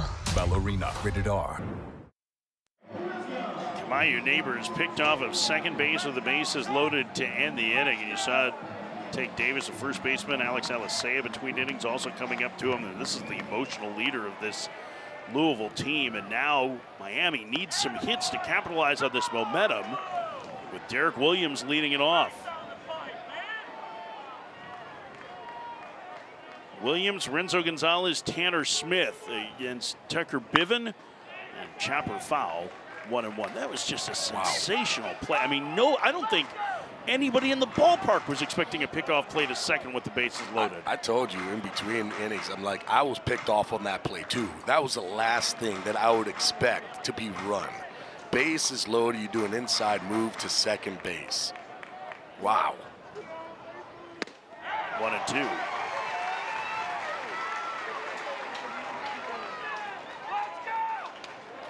But now Miami has stemmed the tide. I mean, it looked like this game had a chance to get away from them. Now they have to start chipping away. Williams to short, and Alisea can't find the handle. And the leadoff man reaches for Miami in the fourth. This is going to be an interesting decision here for the scorekeeper. They're going to give it an E6. That was going to be a tough play for Alisea just because of how far he had to run and try to get around that baseball. Derek Williams, he can actually run. He gets down that line really well. And that ball, you can see Aliceo's trying to get it two hands to be quick to get it out, just couldn't finish the play. Gave him an error. Leadoff man on for Miami. They've had a lot of chances with men on base in this Super Regional. They are just 1 for 15 with runners in scoring position. Renzo Gonzalez hits 0 for 1, squares the bunt. It's a good one. It'll move the runner along, and Bivens' throw to first gets him on the sacrifice. Let's go back to the play that ended the top of the fourth. Bases loaded, 2 outs for Louisville. Carson Fisher entering the game. It's just a very good call. You have Kamaya Neighbors kind of off second base. He's in that double, he's with the 2-out lead, so he's backed up off the plate, but he is far out. This is a set play. This is something that they probably talked about when J.D. Arteaga was out there of, hey, by the way, let's try doing this one play. Something that they practice. This is not something they just threw together. Gonzalez ran him all the way at third base, to third base. And generally, you want the guy going back to the base. But what did you see in the way Dorian Gonzalez Jr. handled that play? Well, what I liked is that Dorian Gonzalez stayed. He didn't try to rush anything. He was under control as he was taking that runner to third, understanding that if you get them both there. Tanner Smith in the air to left. Rose broke back, comes in to make the catch. If you get them both to third base, you tag both of them, one of them is going to be out. So you kind of bring him there, and once he saw, okay, now I see that back turn, because that's what you're looking for. You're trying to look at Neighbors to turn his back to you, because then that means he's in a straight run. He gave up that ball, and it was out at third to Cuvée. 2 outs, Jake Kulikowski hits. He singled past the first baseman, Tank Davis. His first trip. Just his 4th start of the year. A chance for a big 2-out knock for Miami. Kulikowski's hit set up the 2-out base hit from Michael Torres in the second. And he rolls that one past Neighbors into right center field, a base hit. Jake Kulikowski makes it a 2-run game with a big 2-out single. And both Miami hits with runners in scoring position have come with 2 outs in today's ball game. Kulikowski. That's a nice number to call if you're J.D. Arteaga, understanding you want some more power, you want some more hitter in the bottom of that lineup. Kulikowski comes in and delivers another hit, now 2 for 2 on the day. And this is a big one, especially after what just finished happening in the top half of that inning. To score a run, get something on the board. Michael Torres knocked in the first run for Miami. Bottom of the lineup, helping out today. That was one of the questions we had on Miami. Can they generate enough offense, enough traffic for the top of the order to take advantage? Today, they've been the run producers so far. That's been kind of the point for Miami this season. It's been that bottom of the lineup. They know what they have in the top and in that middle. Chopper to first. Davis backhands him, will race to the back. No, a foul ball. Foul ball called by Billy Van Ramphorst. And the first base umpire, David Ewell. And Davis can't believe it. That play has been in front of first base. I do not believe it is reviewable. And I think Dan McDonald asking the umpires to talk here. That is the home plate umpire's call before it reaches the bag.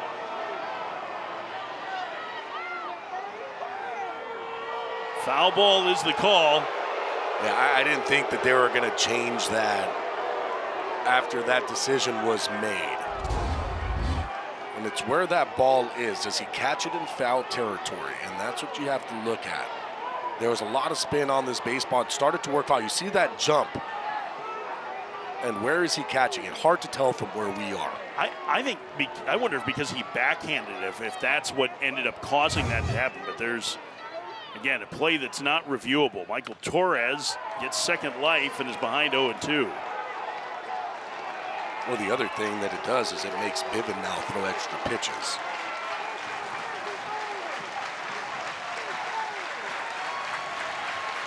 Louisville fans getting to their feet, trying to get Bivin out of this bottom of the fourth. Throw over and the runner back.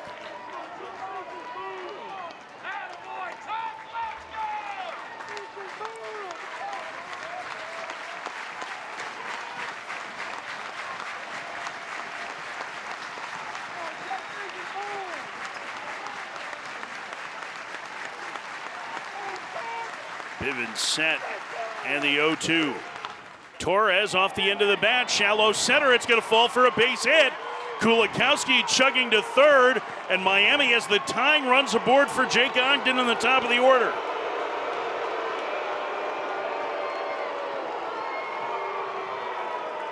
Louisville fans letting the umpires know how they feel about that call at first. And this is why they're booing. This is the foul call that was called on the field.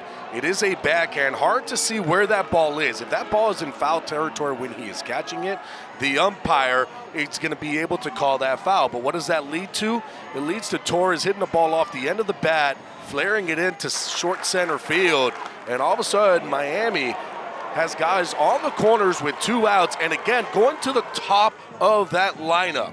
Jake Ogden has already had a chance in this ball game with guys in scoring position. Couldn't come through in that second at bat. Seeing if he could do something here in his third AB against Bivens. Dan McDonald to the mound here.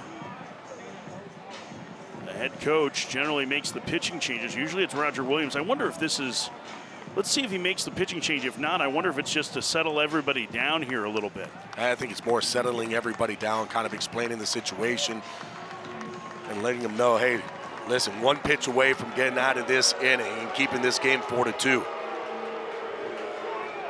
Tying runs aboard for Miami. Jake Ogden, as Gabby mentioned, doubled his first trip. 3rd time he's facing Bivens today. Miami, who had really been scuffling offensively, starting to catch a couple of breaks here. Now they have a chance. Ogden crushes one deep to left center field, and Miami takes the lead.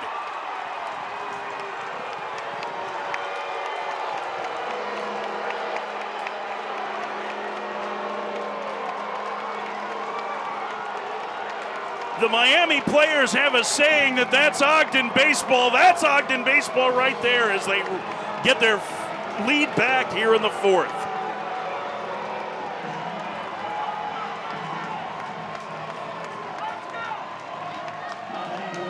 They needed a big hit from the top of the lineup. We've talked about the bottom doing damage today, but how about Ogden?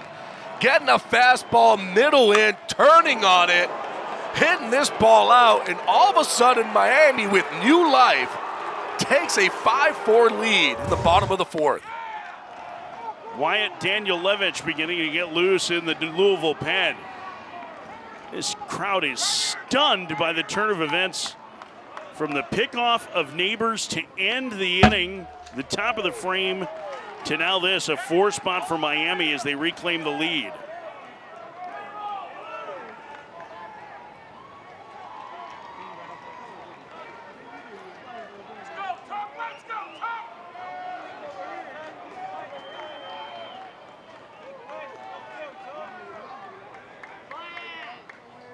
Galvin 0 for 2 takes outside. It's 2-1. Remember how we talked yesterday, and we talked a lot about kind of getting back that momentum from one side to the other, and you looked at what Louisville had bases loaded in that pickoff play. Galvin slices one down the left field line, and that will one hop against the fence. Max Galvin's 3rd double in 2 games, and the inning continues with Cuvée coming up. And we talked about momentum, and that's kind of what we're seeing. In yesterday's game, it was different. It was bases loaded for Miami, and all of a sudden, Patrick Forbes was able to strike out 2 Miami hitters in that second with bases loaded. And what happened on the flip side? Louisville went back-to-back homers, took the lead, and never looked back. For Miami, bases loaded, they got a huge pickoff, and what did Miami do in return? Kind of the same thing that Louisville did, score a bunch of runs. Error on Alisea started the inning. All of the runs scoring for Miami today with 2 outs. And now here's Daniel Cuvée, who flied out to deep right center his last trip. And they are going to put him on. I wondered if that was the case. And it'll bring up Dorian Gonzalez Jr. Well, the last 2 times that a team intentionally walked Daniel Cuvée You got to go back to regionals, and it was Columbia. Columbia did it twice to Cuvée. What happened? Well, Dorian Gonzalez Jr. hit the ball over the fence twice, hit a 3-run homer, and hit a grand slam. Dan McDonald is coming out to the mound, and it looks like he's going to take the ball from Tucker Biven here. After Miami takes the lead with the left-handed hitting, Gonzalez coming up. Wyatt Danielewicz is going to enter the game. 5-4 Miami, bottom of the fourth. This Hurricanes team that has felt like they've been playing for their season since the beginning of May has been delivering. Jake Kulikowski, a big part of that. I'll tell you about the new pitcher in a moment. Miami leads to the bottom of the fourth. The new How to Train Your Dragon menu is now at BK. Get it before it disappears. Ooh, toothless. Bold, tasty, and dangerously delicious. How to Train Your Dragon. Coming to theaters June 13th. This is the best, right? Wrong. Clorox measured people's brainwaves while they tried stuff. Massages, dogs, cleaning, nails, a treat. And the results? Whoa. Whoa is right. In your neighborhood, there's a place so good. It's so nice to be part of store learn from me. All natural chicken hindquarters are just 99 cents a pound. Deli shaved ham is only $4.98 a pound. Capri Sun or Kool-Aid Jammers are just $2.48. Sara Lee buttered bread is 2 for only $5. Welcome to Fairway, your Fairway family. Got one more, Antoine. With USPS Ground Advantage, it's like you're with us every step of the way.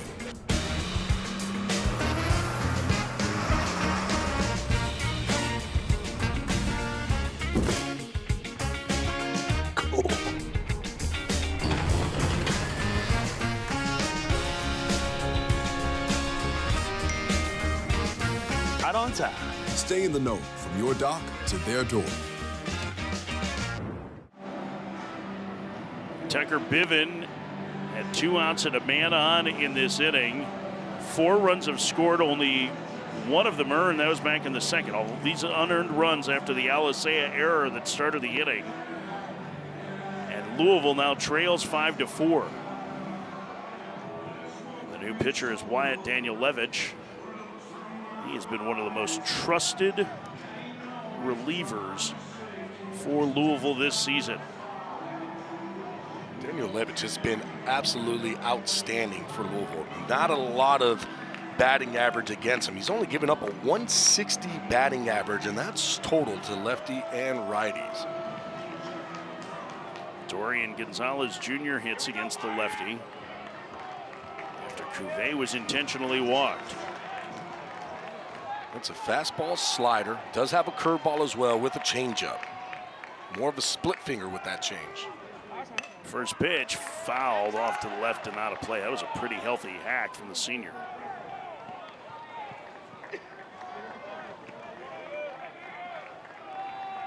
As Gabby mentioned, Gonzalez had a huge regional with 3 home runs. All of a sudden, the mood has shifted. You see Griffin Hughes there with the mustache and the specs on. He was the starter for Miami and downtrodden when leaving the game.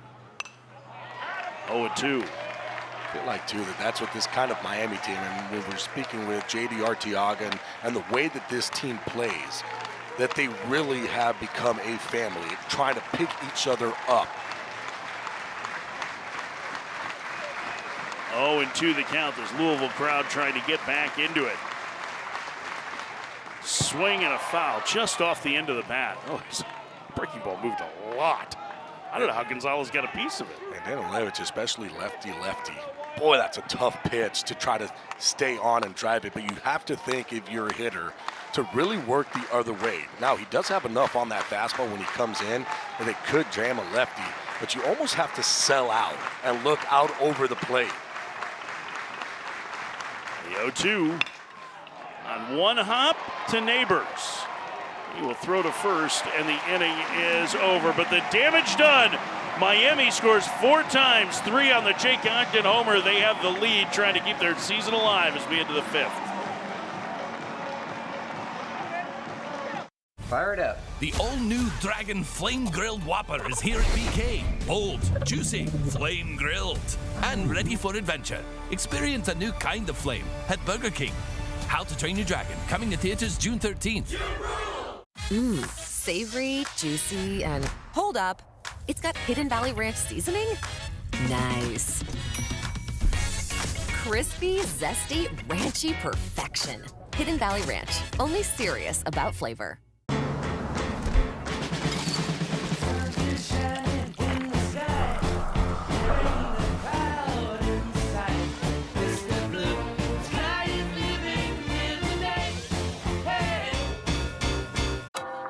You can still leave. You still have a choice.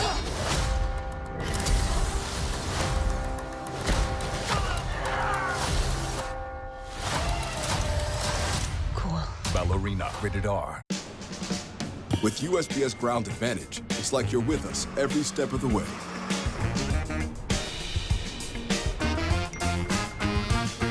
Right on time. Stay in the know from your dock to their door. Experience Employee Pricing Plus at Woodhouse Chrysler Dodge Jeep Ram. Take advantage of exclusive pricing on our full lineup, like the confident and capable new Jeep Grand Cherokee. Serving our customers since 1991. This is Woodhouse. Miami with a 4 spot in the 4th. 4 unearned runs. They've taken the lead on Louisville as they try to keep their season alive. The Jake Ogden fan club very excited at this moment. Trevor Hancock, his former youth teammate who started that Instagram account, and they have t-shirts, the Jake Ogden fan club. Very excited at this moment as Zion Rose leads off for Louisville and takes a strike, 0-1. Rose was at the plate when Kamayu Neighbors was picked off second base with the bases loaded to end the 4th. Breaking ball outside, 1-1. You know, we've mentioned that a few times, Gabby, and like both that and then the error on Alisea. I don't want to make excuses for them. That's the play that Alisea normally makes, but you talked about it with the Neighbors pickoff. Like, that is so unexpected. It's very difficult to put too much blame on him for that. Grounder to second, and the leadoff man gone in the Louisville 5th. Because it's something that's so unexpected that nobody was thinking about it. And the only ones that were was everybody in that coaching staff on that Miami side of thinking, you know what, this is a tough situation with one of the better hitters in NCAA baseball in Zion Rose coming up. Is there some trickery that we can have? And they were able to pull it off. Eddie King Jr. cracked a 2-run homer his last trip, and he takes the ball low, 1-0. King out of Marian Catholic in the Chicago area, and he has been on one. I believe that's what the kids say these days, right? Is he is on one? I don't know. Maybe. You have kids? I don't understand what they're saying half the time. LOL. That's laugh out loud, but that's more our side. I guess that's true. We have the beeper codes. So.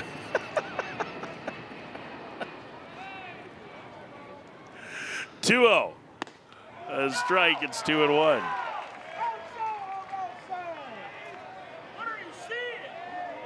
There's Fisher with that pickoff play to end the 4th, and he's probably going to have to give Miami 3 innings. It is just a 1-run game. Breaking ball down low, 3-1. Boy, he's got a big breaker, doesn't he? It's a big 12-6 breaking ball. Got a good fastball to go along with it too. He can, and he's the kind of pitcher that can pitch up in the zone. Here comes the 3-1. King hit by a pitch, and he will reach with 1 out. Taking a little extra time as he got hit on the right forearm, it appears. Yeah, it was the right forearm. That's the thing too, because Fisher has that good fastball. It's got some run to it. And talked about pitching in the top of the zone, kind of where he wanted to go, but you can see how much that ball moves And for Eddie King, you get into that mode of yes, yes, yes, meaning I want to hit, I want to hit, I want to hit until your eyes tell you nope, and you stop. And that's where you get a lot of check swings where guys don't go. But on that one, it's almost like he hit the ball with his forearm. King okay, he'll stay in the game. And he had a massive ankle injury his freshman year that limited him. And he's one of the captain leaders of this team. He was a guy that Dan McDonnell was betting on to have a big season this year, and he has rewarded his head coach. He represents a tying run here in the top of the fifth with Garrett Pike up. First pitch to Pike. Popped to foul and out of play. Pike missed a couple of weeks earlier this year with a knee injury. He suffered a hyperextended knee in the Friday game against Florida State, trying to track down Miles Bailey liner to right that ended up going for an inside the park 3-run homer, and was a big difference in their loss in that opener to Florida State. Looked ugly too. He was wearing a brace and still has that brace on that front side underneath the pants. You can see the outline of it. But boy, that looked really bad when it happened live. In the dirt. 1-1. We happened to be here that weekend for that series. And Michael Lippy did a nice job filling in admirably for Pike, but they wanted that left-handed presence in the lineup. And within a couple of weeks, he started taking pinch hit bats. And he is good enough that he has been rotating in the outfield with Eddie King Jr. and Zion Rose. Not playing every day, but playing 2 out of 3 in right. He takes low, the count 2-1.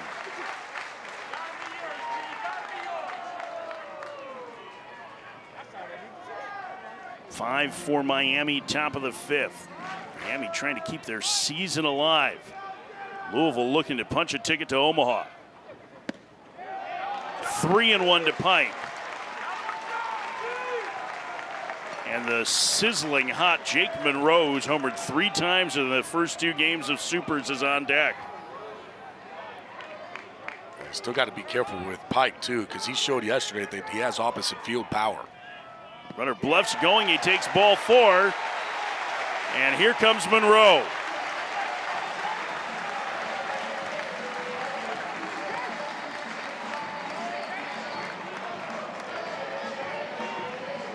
Jake Monroe, a solo home run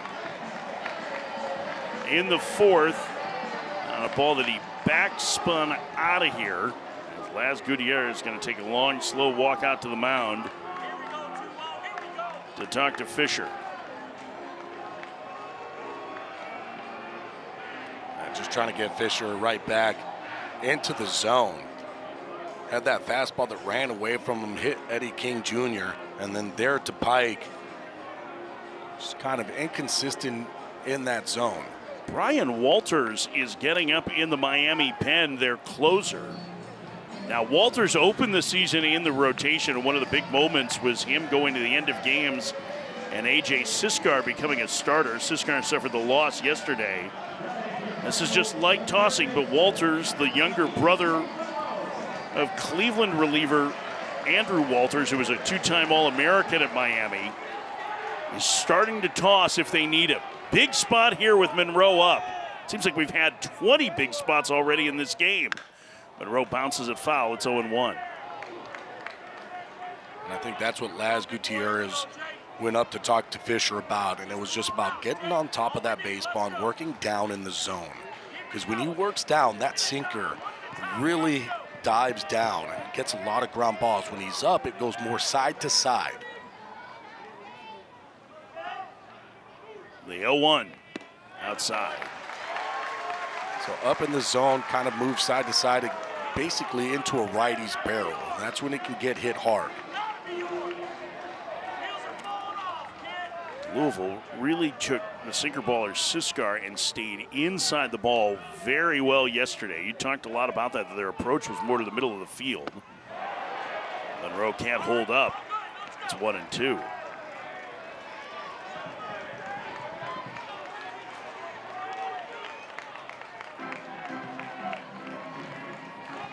Not a whole lot of noise right now from this Louisville crowd. Miami holding the lead in the top of the 5th. The pitch. Called strike 3. Fisher at the bottom of the zone gets a huge second out. I think that just surprised Monroe. I don't think he was looking for a fastball in that situation. I think he was thinking off-speed pitch.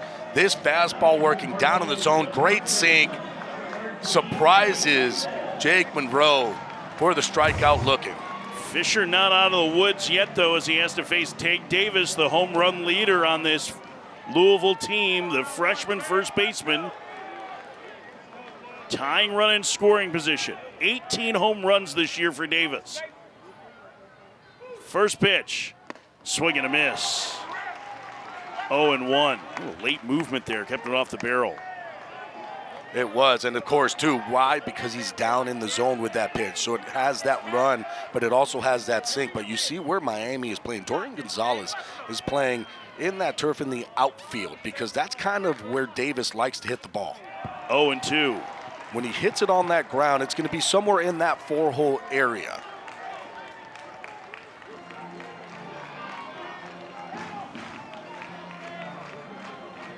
Fisher trying to get out of this jam. He's starting with a hit by pitch and a walk with 1 out. Try and keep the lead for Miami in the 5th. The 0-2.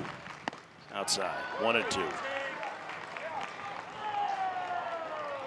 Hasn't really felt like the tension has started to ratchet up here yet. I wonder if you'll start to feel it more in the crowd if Miami gets out of this inning.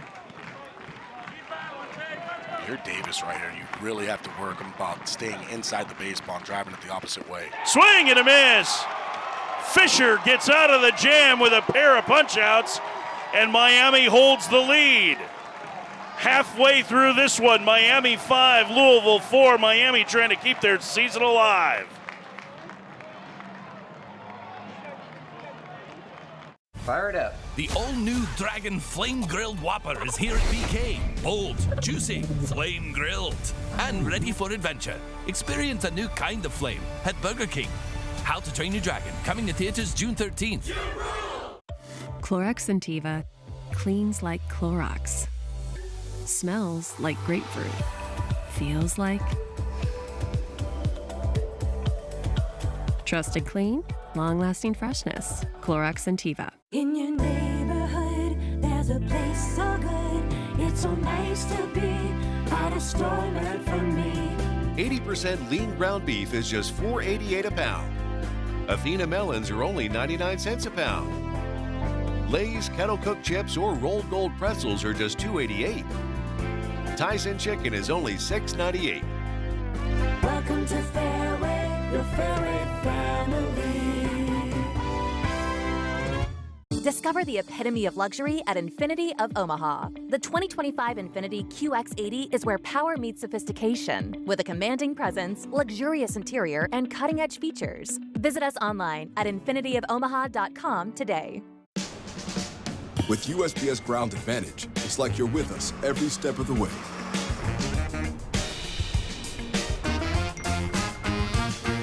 Right on time. Stay in the know from your dock to their door. Miami leading 5-4 in part because of a key call that went their way in the 4th inning. This was with 2 outs and would have ended the frame. Watch Tate Davis, the first baseman. See David Ewell, the first base umpire behind him, signal foul.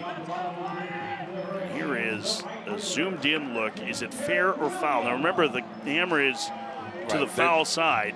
So the angle is going to be a little bit different there. David Ewell's right there in front of it looking at it. Of course, for our angle and that angle might show that it was probably on the line. But the umpire who is looking right at the play is seeing where that ball is to where that line is. Inconclusive to me, conclusive to him, to David Ewell, the first base umpire. And after that, the inning unraveled for Louisville. Derek Williams takes a strike. It's 1-1. Louisville's kind of hit their first patch of adversity in this super regional. Miami now trying to capitalize on the momentum after the 4 spot in the 4th. And Derek Williams pops it up. On the infield, Neighbors waving his arms, and the second baseman grabs it for out number 1.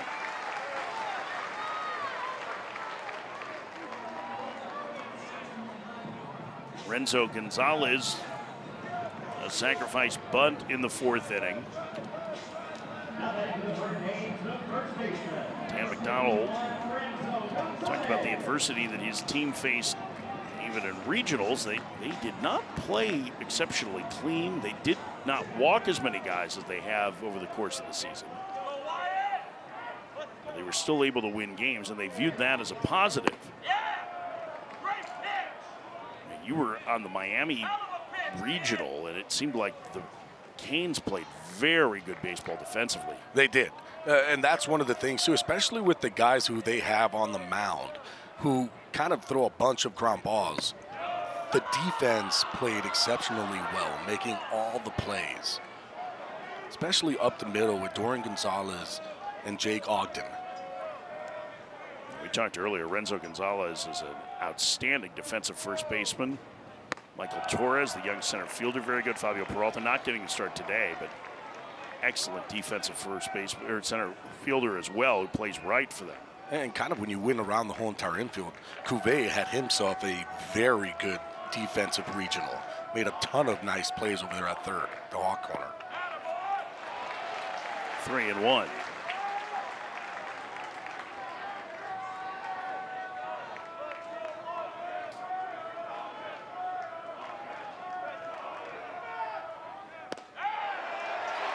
And the count goes full to Renzo Gonzalez.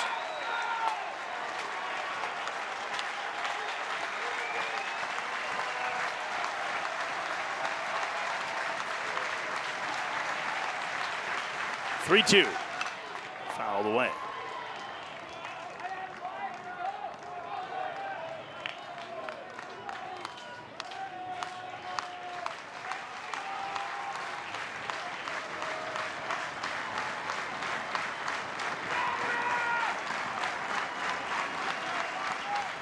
The pitch, fouled down the left field line and out of play.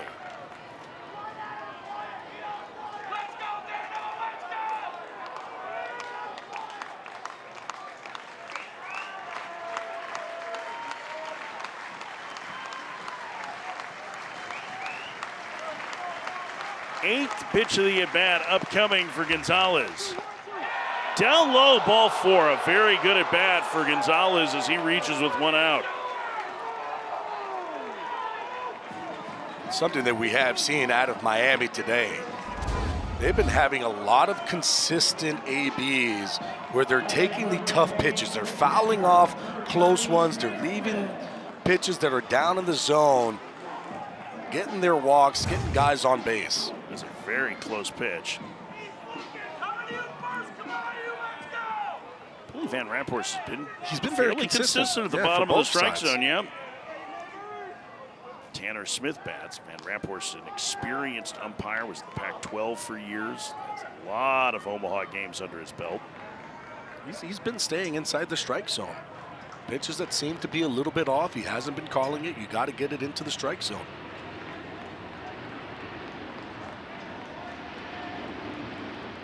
Tanner Smith hits, and that one, he hit him. He was trying to skip out of the way.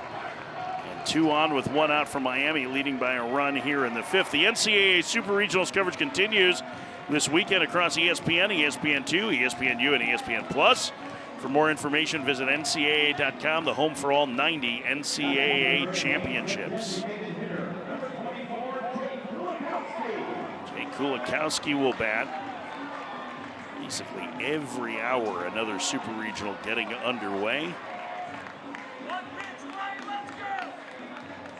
Later today, Tennessee and Arkansas, and a really big one in the SEC. Kulikowski takes a strike, 0-1. 5 ACC teams remaining. That's the most of any conference. They had 9 make the tournament this year. ACC has 4, SEC has 4 left. They had 13 make it, a record. Outside, 1-1. Obviously, an ACC team will come out of this Super Regional. Florida State playing from behind in Corvallis after they blew a 3-run lead in the 9th inning yesterday to Oregon State and dropped the opener there. North Carolina trying to finish off Arizona today. Duke will get underway in just a little bit against the Murray State Racers for the Missouri Valley Conference. Kulikowski has been a big part of the offense today. A pair of hits for the DH, making just his 4th start of the year. In the dirt, good stop. Boy, that is a very good stop by Klein. That ball was ticketed to the backstop, which would have moved the runners 90 feet, and somehow he was able to glove that baseball.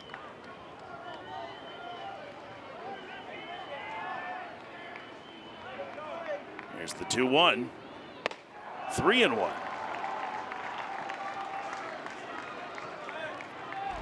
And listen to me, I used to catch before. These were the tough ones, and it's those pitches that are down in front of home plate, especially on a turf field, where you're going to have more bounce, to somehow be able to just glove it and keep it in front. Swing and a miss. 3-2.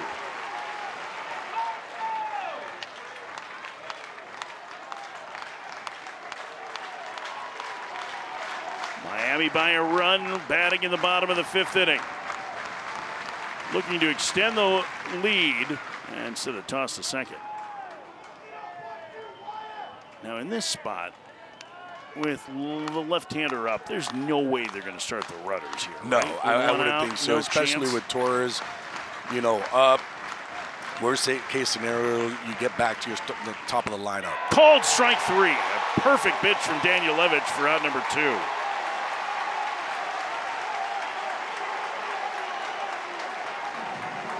Boy, Daniel Levitch, what a painted fastball right on the outside corner. Klein does a great job of getting that baseball and bringing it back into the zone.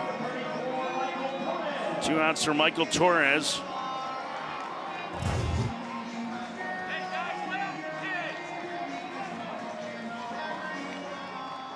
Torres, a pair of hits, including one with 2 outs to knock in the first run for Miami and gave him the lead in the 2nd. He takes outside. Count 1-0.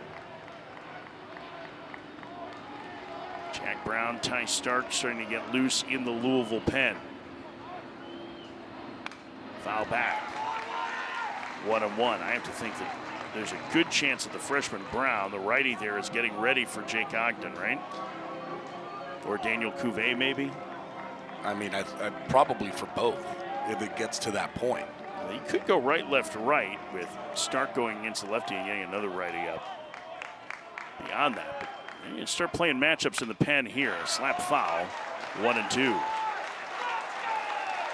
Kind of looked the way that Torres has been swinging the bat, letting that ball travel. Got that first base hit, and it was to the opposite way. The second hit was the one that he blooped into center field. But again, letting that ball get deep, not trying to pull. This partial crowd trying to get behind the junior left-hander Daniel Levitch. The 1-2 outside. 2-2. Seems like the stunning 4-run 4th inning has finally left their mind. Now they're starting to think of ways that they can hold Miami off the board. Encourage their offense to come back. Here's the 2-2. Slap foul.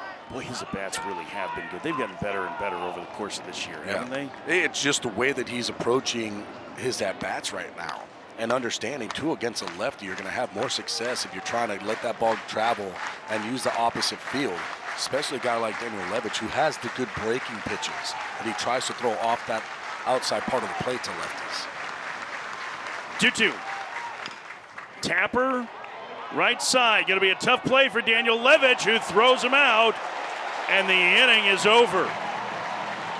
Miami strands a pair to the 6th. They lead Louisville 5-4, trying to keep their season alive. Fire it up. The all-new Dragon Flame Grilled Whopper is here at BK. Bold, juicy, flame grilled, and ready for adventure. Experience a new kind of flame at Burger King. How to Train Your Dragon, coming to theaters June 13th. This is wild. I can't believe this. Let's take it from the top. You love cleaning this counter. What? In fact, Clorox's latest experiment proved you enjoyed it more than a manicure. I don't even know myself anymore. Rethink what makes you feel good. In your neighborhood, there's a place so good. It's so nice to be at a store learn from me. 80% lean ground beef is just $4.88 a pound. Athena melons are only 99 cents a pound. Lay's kettle cooked chips or rolled gold pretzels are just $2.88. Tyson chicken is only $6.98. Welcome to Fairway, your Fairway family.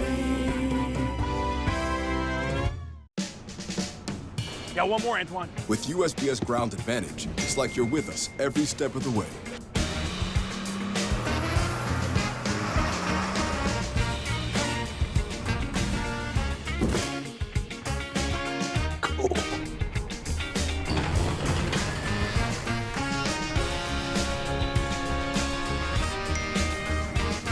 Right on time. Stay in the know from your dock to their door.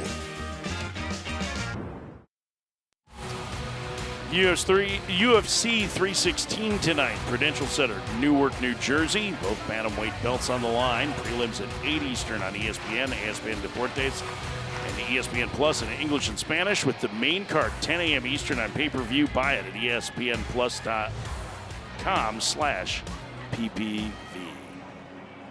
I bet you there's a few of those guys that are up there on that roof that are starting their day with a little baseball and are going to finish it with the UFC pay-per-view event. It's a very college day. I would say it's a high percentage. Kamayu Neighbors leads off a single as last time and then was picked off to end the fourth inning. And he slaps a pop-up in the air to shallow left.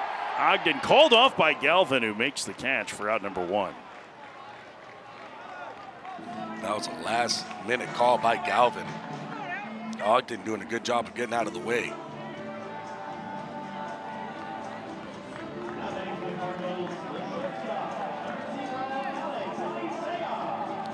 One out for Alex Alisea, number 9 hitter. He's a switch hitter, but has only been batting left-handed recently because he has a thumb injury that has affected him for a while. He was in the leadoff spot, 2 spot in the order for most of the year. You can see the wrapping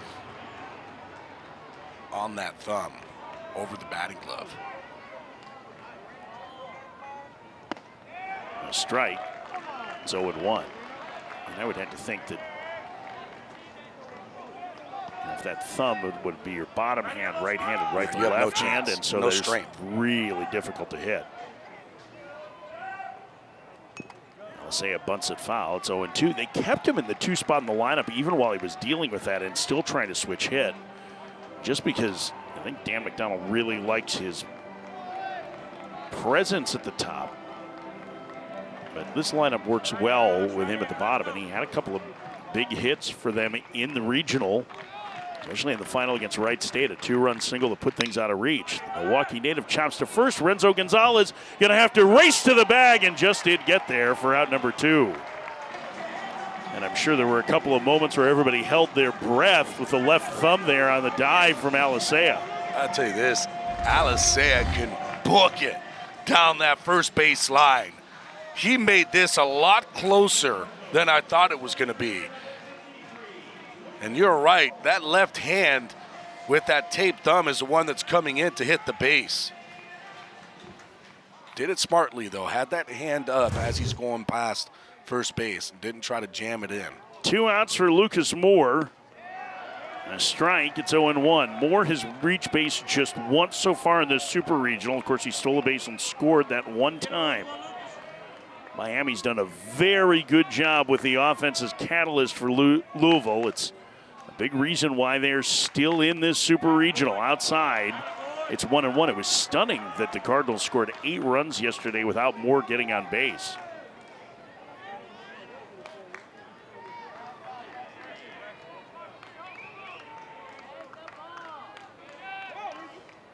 1-1.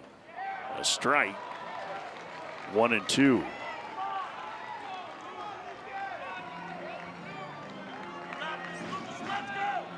Fisher trying to post a 0 here, get Miami's bats back to work. Moore slaps it foul and out of play.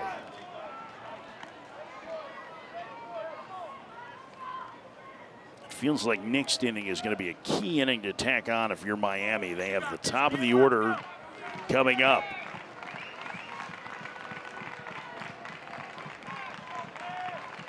The 1-2. Just outside, 2-2.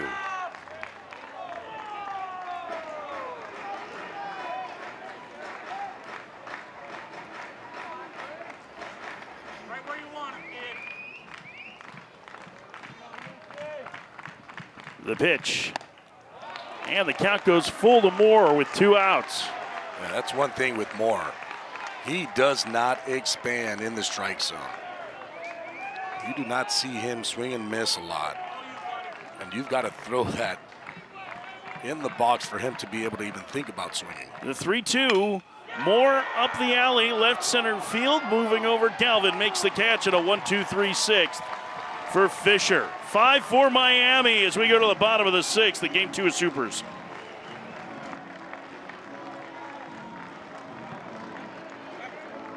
The new How to Train Your Dragon menu is now at BK. Get it before it disappears. Ooh, toothless. Bold, tasty, and dangerously delicious. How to Train Your Dragon. Coming to theaters June 13th. This is wild. I can't believe this. Let's take it from the top. You love cleaning this counter. What? In fact, Clorox's latest experiment proved you enjoyed it more than a manicure. I don't even know myself anymore. Rethink what makes you feel good. In your neighborhood, there's a place so good. It's so nice to be at a store meant for me. 80% lean ground beef is just $4.88 a pound. Athena melons are only 99 cents a pound. Lay's kettle cooked chips or rolled gold pretzels are just $2.88. Tyson chicken is only $6.98. Welcome to Fairway, your Fairway family. At Planet Fitness, there's strength in numbers. The number of different workouts to do. 1, 2, 3. Different clubs to do it in. Friends to do it with. Looking good, everybody. Yeah, we are. And the number of ways to recover from it all. You got this, come on. And it all adds up to one membership. The Planet Fitness Black Card.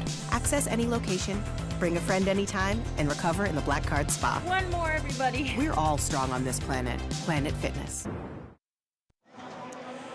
Miami leads 5-4 as we head to the bottom of the 6th as they look to even this Super Regional and force a Game 3 tomorrow.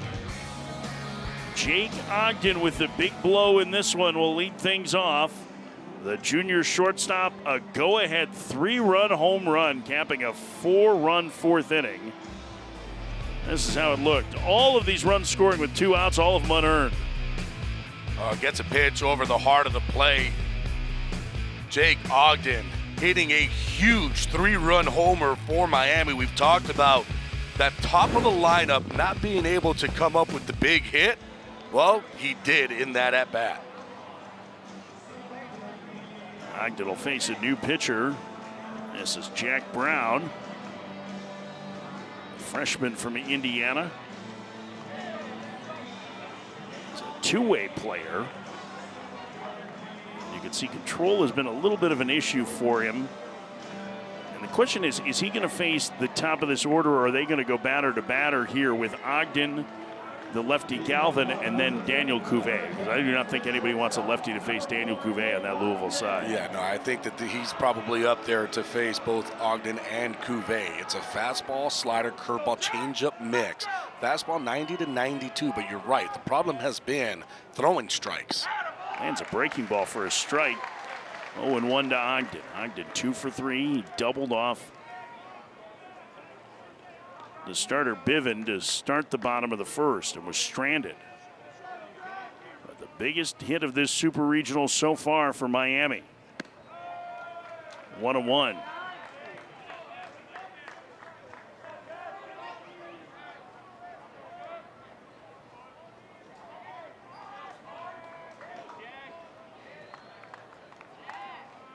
The delivery. 1-2. Now landing the breaking ball right on the outside corner. Start him off with it. Both the strikes have been with that off-speed pitch.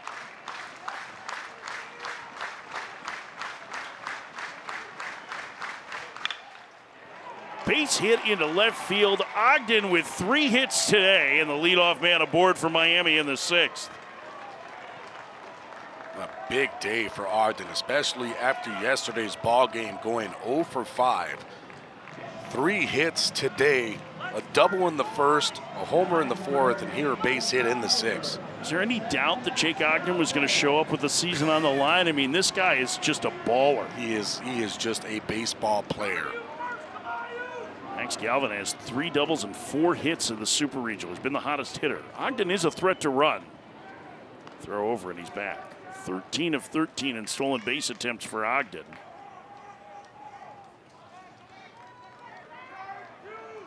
Top part of this lineup will run a little bit for Miami. They don't have the reputation that Louisville does. And Klein controls the running game very well. Oh, he only played 16 games behind the plate this year, but coming into this Super Regional, but he threw out 31% of base runners that tried to steal against him. Ball 1 misses high to Galvin. That didn't look like a fastball that you want at the top of the zone very often, did it? No, it didn't. And I think for Galvin, too, probably maybe thinking off-speed pitch here. It's one he's been able to control for a strike. Got something off-speed, and he pops it up. Long run for Alice, Sayed, Rose, and Monroe, and it falls harmlessly to the ground, 1-1. I wonder if the Miami hitters are kind of start to look at that and realize, you know what, maybe the fastball he's not able to control, but the off-speed pitches he is able to control. He has that slider and the breaking ball that he's throwing for strikes.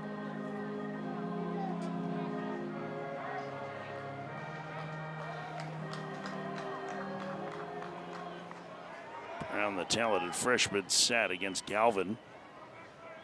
Did not play last year at Oklahoma State. A couple of years in Miami-Dade Community College before that.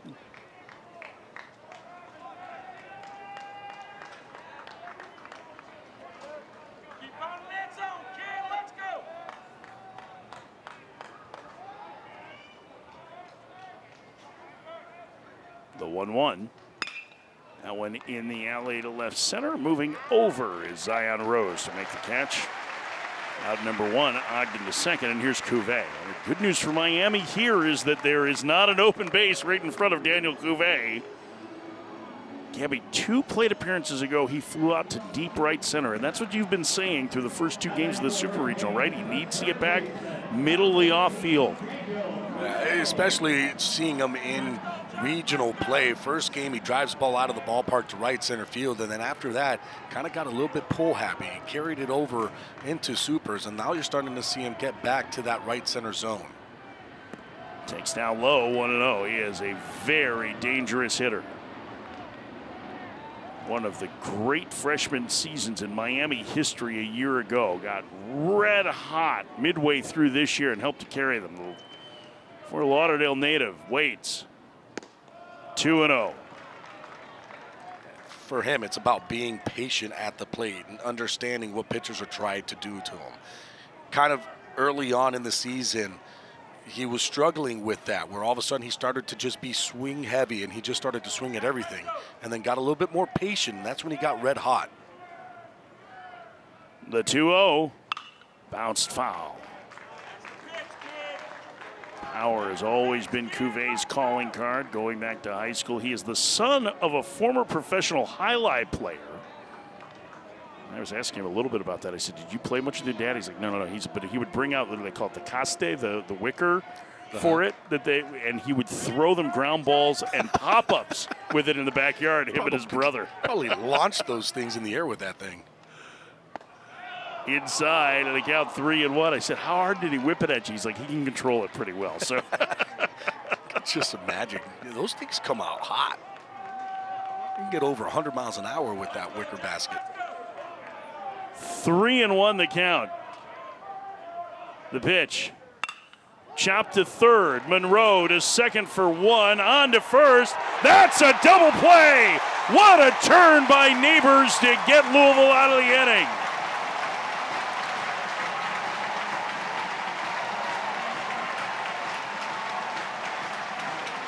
Boy, that was a quick turn after Monroe had trouble getting the ball out of his glove. Yeah, but Neighbors, especially where he's playing, everybody in that pull side, how quick he gets that ball in and out of his glove.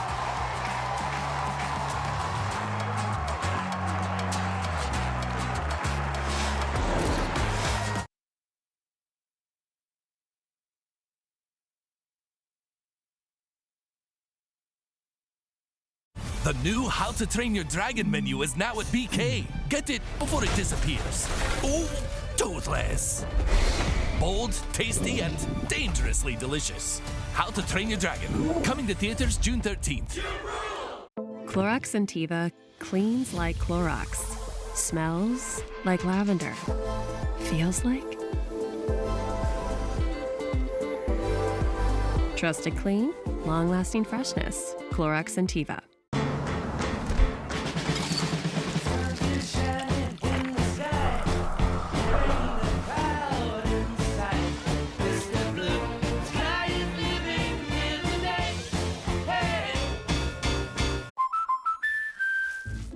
Building your own American Family Insurance roof line? Yeah, life's better when you're protected under American Family's roof. That's not how it works.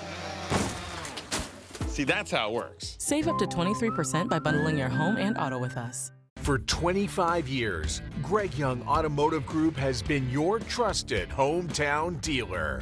And now we're giving back. To celebrate, we're giving you a 5-year complimentary maintenance package with every new or used vehicle purchase.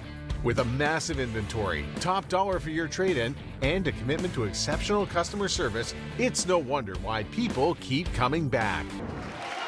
See the hand. Longtime umpire Jeff Henricks is with us. Jeff, we have a question on this play that we're going to show you in a second as to whether or not the home plate umpire should have made the call on this bouncer and why they might not have. No problem, Mike. Look at this. When we take a look at this play right here, the ball comes up the first base line, and it's right in the area where the umpires determine whose call it is, whether it's Here's a look at the replay, Jeff. Right now you can see the plate umpire is taking a... What are you seeing on that? Why would the first base umpire make that call instead of the home plate ump? Okay, so right at that point, it comes to a spot where between the home plate umpire and the first base umpire, they're going to determine whose ball it is because it's closer to first base. So I'm sure they made good eye contact right there. And when the first base umpire came up foul, he saw it really well, and the home plate umpire went with him and called it foul. So that's interesting because normally we hear that that's the home plate umpire's call all the way, right? Yeah, you know, it used to be up to the bag was the the plate umpire's call. But with that right there, they're both looking at each other. It's closer to the first base umpire. They had good eye contact, and then David Ewell at first base came up and sold it, called it foul. We appreciate your insight. Thank you very much for sharing that with us. Jeff Henricks, as an umpire, college baseball, 42 years, 8 men's college World Series that he has worked, and a great resource today. Does that help to explain it a little bit to you? I know I got that question on Twitter, too, about like, okay, well, isn't that supposed to be the home plate umpire's call? Listen, we both had that same thought process of, usually we see that play, the home plate umpire is the one that calls it, it's in front of them. Now it makes a little bit more sense where they talk about since it was closer to that first base umpire, and also the look at each other to say, hey, I got it, this is what I see, and calling that play. Zion Rose takes a strike. It's 1-2. It was a big moment in this game because it kept the inning alive. Michael Torres then delivered a base hit, and after that, Jake Ogden, a 3-run homer that gave Miami the lead.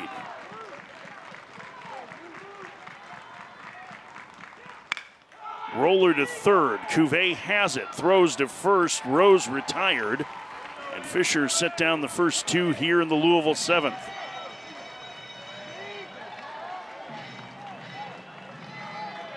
Eddie King Jr. will bat against Fisher. That's now 7 in a row set down by the right-hander. He's getting into a little bit of a jam in the 5th. If they can get him through the 7th, you might see Brian Walters for 2 innings today. First pitch, King hits a high fly ball, deep left center field, back to the fence, he's tied the game!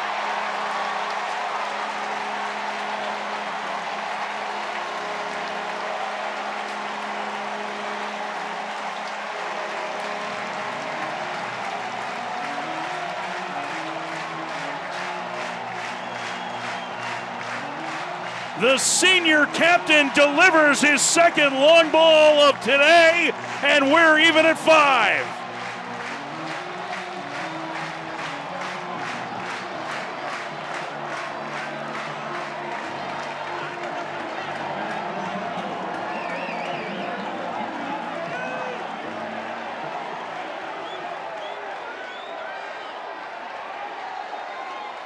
First pitch to Garrett Pike, swing and a miss, 0-1.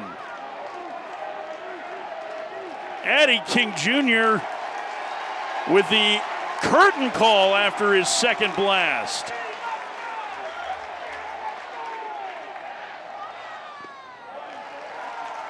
Boy, has he turned into a good player for Louisville. Talk about getting these fans on their feet. What a swing by Eddie King Jr. Pike takes outside, 2-1. And I mean, listen, I know that Zion Rose gets, a lot of the attention with the Louisville team, but Eddie King Jr. has had himself an unbelievable season. Fouled away, 2-2. Seems like when they need that big hit, boy, he has come through today. He was the most outstanding player in the Nashville Regional. All ACC performer this year, and he has been on a tear. As Pike takes low and the count goes full. Jake Monroe, who has 3 homers through these first 2 games, is on deck. The payoff. Swing and a miss, and the inning is over, but Louisville evens the game behind Eddie King Jr. Eddie King Jr. comes up to bat in a 5-4 game, needs a big swing, gets a pitch up in the zone, drives it out of the ballpark, gets the fans on their feet with his second home run of the day. Curtain call, tie ball game going to the bottom of the 7th. Fire it up. The all-new Dragon Flame Grilled Whopper is here at BK. Bold, juicy, flame grilled, and ready for adventure. Experience a new kind of flame at Burger King. How to Train Your Dragon, coming to theaters June 13th. Clorox Sentiva cleans like Clorox. Smells like grapefruit. Feels like trusted clean, long-lasting freshness. Clorox Sentiva. If it's summer, Frank's got you covered with these sizzling deals at Fairway. This week, Ruffles are just $3.88. Blue Ribbon Classics bars are only $4.99. Capri Sun or Kool-Aid Jammers are just $2.48. Whole seedless watermelon is only $5 each. Fairway, sizzling savings all summer long. For 25 years, Greg Young Automotive Group has been your trusted hometown dealer. And now we're giving back. To celebrate, we're giving you a 5-year complimentary maintenance package with every new or used vehicle purchase. With a massive inventory, top dollar for your trade-in, and a commitment to exceptional customer service, it's no wonder why people keep coming back. Greg Young, we go the extra mile for you.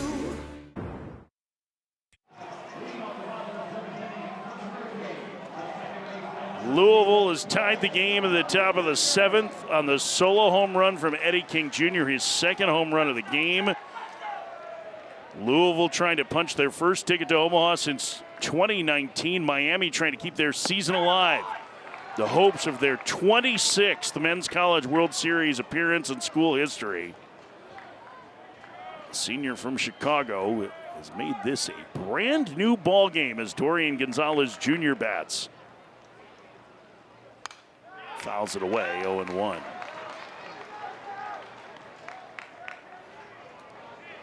I'm talking to Dorian Gonzalez Jr. the other day about this season, and he has a long-standing relationship with J.D. Arteaga, and one of the things that he talked about was that, they had this team meeting after a loss to Stetson, and J.D. kind of got into them, which isn't J.D. Arteaga's M.O., and then there was a players-only meeting that they had after that kind of cleared the air. But he said that every Wednesday they've had team meetings to try and build culture. And Gonzalez drives that one to right. It's going to be over King's head and one hop against the fence. Gonzalez chugging for second. The throw not in time. And the senior second baseman is in scoring position to start the bottom of the seventh. And there's his proud father, the former Hurricane himself, as Miami now has the go-ahead run at second base with nobody out. And right on call, Dorian Gonzalez Jr., one of the leaders on this team, drills this ball to right field over the head of King Jr. Senior, well, he loves it. All of a sudden, Miami has a guy in scoring position. I will say this, too. King played that ball perfectly off that wall, got that ball in quickly and showed off the arm. Quick conference here between Derek Williams and third base coach Chris Dominguez. Dominguez, the former star at Louisville that led them to the Men's College World Series in 2007. Still very close with Dan McDonald, former head coach at Bellarmine. There you see a man they call Ming. It's an appropriate nickname for him, isn't it? Because he does look like Ming the Merciless. What a really nice man and a very good baseball coach. Or a big leaguer. Derek Williams hits. They're pinched in at the corners. Will Williams be bunting here, Gabby? He looks like he is. I would be shocked. Bunting foul. To be honest with you, kind of where you're looking at the lineup right now, I'm letting Derek Williams swing the bat. I understand you want to get that runner to third, but in a certain situation like this, Williams, there's power in that bat. I'm letting him swing it. 0-1 the count.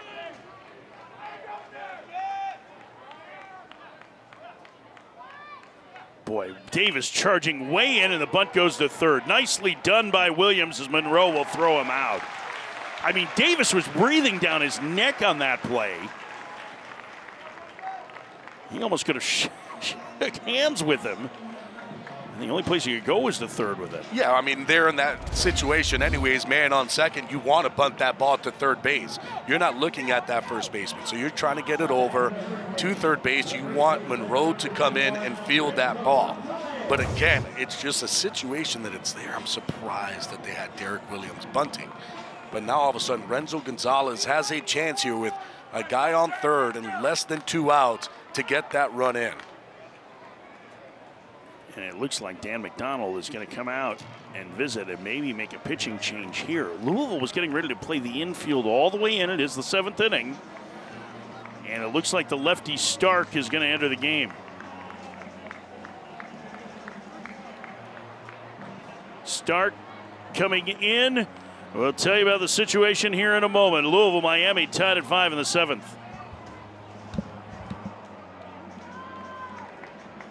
Fire it up. The all-new Dragon Flame Grilled Whopper is here at BK. Bold, juicy, flame grilled, and ready for adventure. Experience a new kind of flame at Burger King.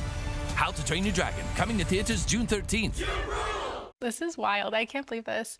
Let's take it from the top. You love cleaning this counter. What? In fact, Clorox's latest experiment proved you enjoyed it more than a manicure. I don't even know myself anymore. Rethink what makes you feel good.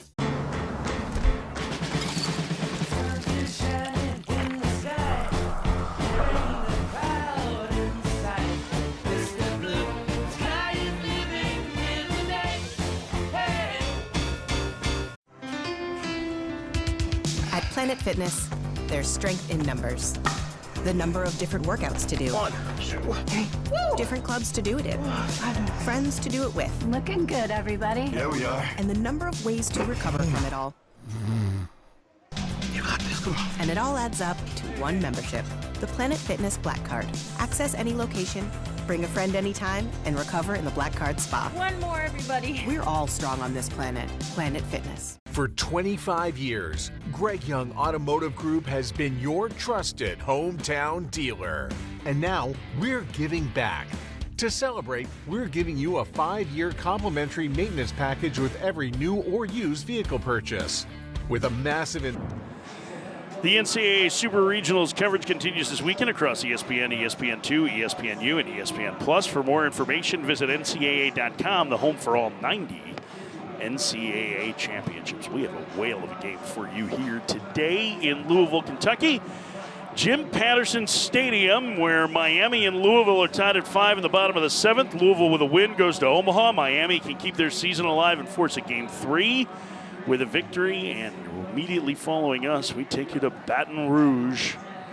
Cade Anderson makes the start for LSU, the likely first rounder against a West Virginia team that made it to Super Regionals last year for the first time and have a chance to get to Omaha in the first year under head coach Steve Sabins. That's a really fun West Virginia team. They are very good. It's going to be electric in the box. Those kids aren't afraid of the box, I don't think.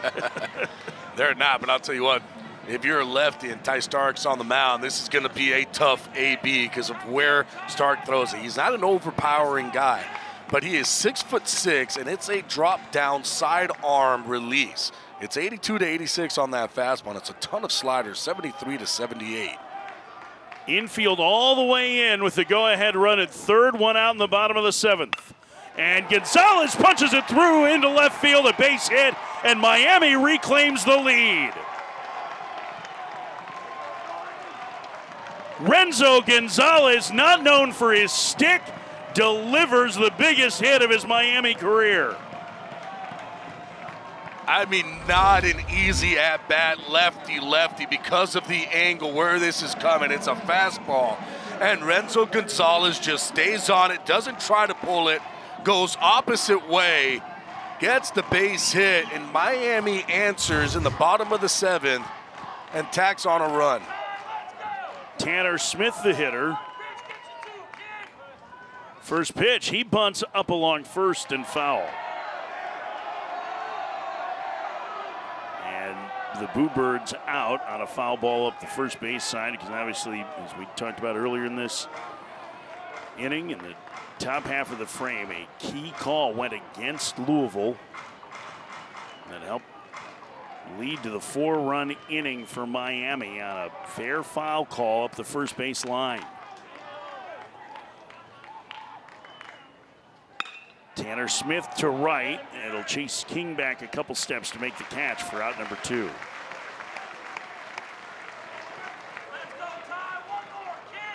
I'll bring up Kulikowski.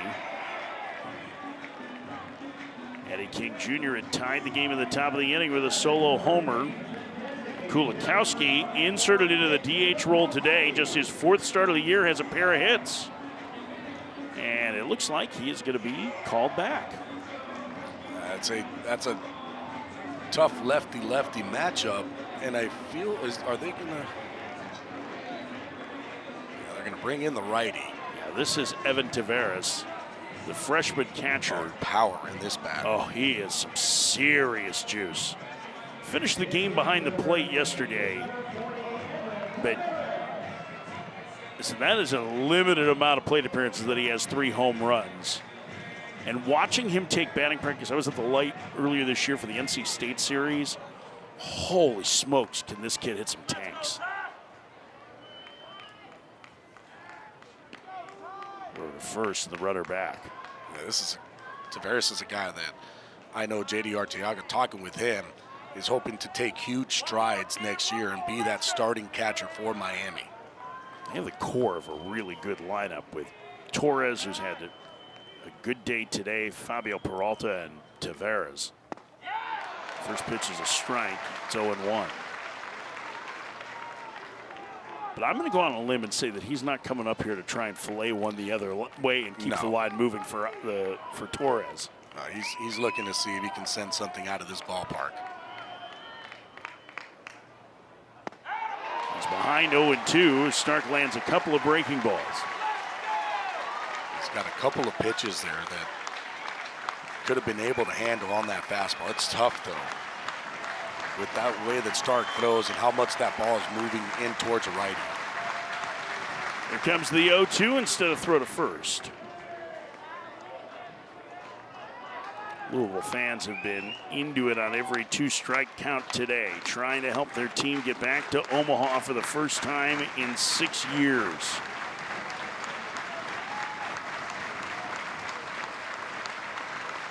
Another throw to first and the runner back. Gonzalez not really a threat to run. No, he's not going anywhere.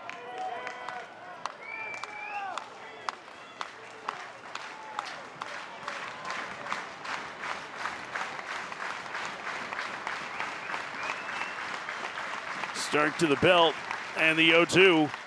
Swing and a miss. Frisbee breaking ball punches out Taveras to end the 7th. But Miami gets the lead on the single from Renzo Gonzalez to the 8th. They lead Louisville 6-5. The new How to Train Your Dragon menu is now at BK. Get it before it disappears. Ooh, toothless. Bold, tasty, and dangerously delicious. How to Train Your Dragon. Coming to theaters June 13th. Clorox Sentiva cleans like Clorox. Smells like lavender. Feels like. Trusted clean, long-lasting freshness. Clorox Sentiva.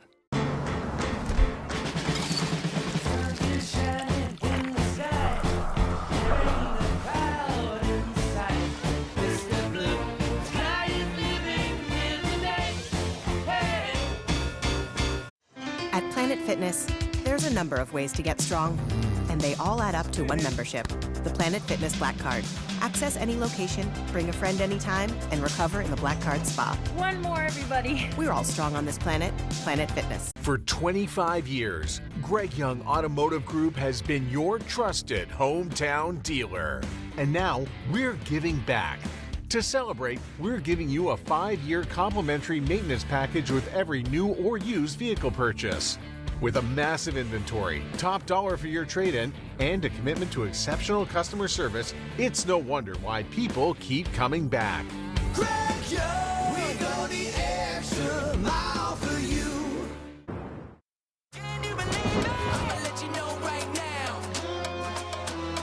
Can you believe it? I'ma let you know right now. Come on, yeah. Can you believe it? I'ma let you know right Omaha, the Men's College World Series. What's at stake today? Louisville with a win would be the first to punch their ticket. Miami trying to keep their hopes of getting to the Men's College World Series for the first time in 9 years alive by forcing a Game 3 tomorrow. And their relief ace, Brian Walters, is on. His goal records 6 outs and hold on to a 1-run lead. The redshirt junior, who opened the year in the rotation, has followed in his All-American brother Andrew's footsteps as an outstanding closer for Miami. I'll tell you this, it's an electric fastball, has a slider, curveball, and a changeup. He's definitely a guy that J.D. Arteaga told us could go those 2 innings. That's kind of where he likes to leave them. He doesn't want to go 3. A big spot here for Walters. He will face Jake Monroe, who's homered today. You see what Walters did in his 2 appearances in Hattiesburg, including locking down Game 7 of that regional to advance to Supers. First pitch to Monroe, swinging a grounder to short. Ogden has it, throws to first, 1 out. 1 pitch, 1 out, and one of the hottest bats for Louisville retired. Now, Walters can run that ball up there to 96, 97, even 98 miles an hour in regionals. he was at that 97-98 for most of the time. Tag Davis, a freshman first baseman, 1 for 2. Home run hitter, swings and misses, it's 0-1. A freshman record at Louisville this year with 18 home runs.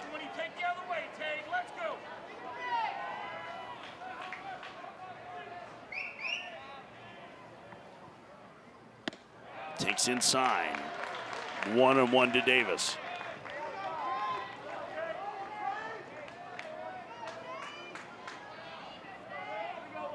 He has massive power to all fields. The 1-1. Skies one on the infield. Renzo Gonzalez sprinting in, calling for it. 2 outs. Let's take a look at the bracket. What's at stake? North Carolina, the early lead on Arizona, trying to make it back to Omaha for the 2nd straight year. They just tied that game up, actually. It's Arizona 4-4. did? Yeah, All right. UNC Arizona. It's a good one today. The other 2 on this side of the bracket. See Oregon State, Florida State, and Auburn, Coastal Carolina. 4 teams with a chance to qualify for the Men's College World Series this year, including this Louisville squad. And with 2 outs, Nate Early, the transfer from Florida Southwestern, is on. Pinch hitter for Kamayu Neighbors, and he inside outs 1 foul. Boy, he got tied up really badly by that fastball. It's not easy to come off the bench, not seeing pitches, and all of a sudden see a fastball that moves that much at 94, 96. So just a little bit late there. Early has a lot of power in that bat. 3 home runs on the season.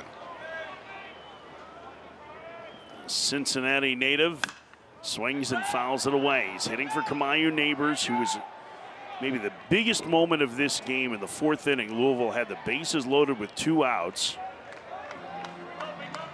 And Neighbors was picked off by Carson Fisher, who had just entered the game as a reliever. He was the runner at second and got picked off.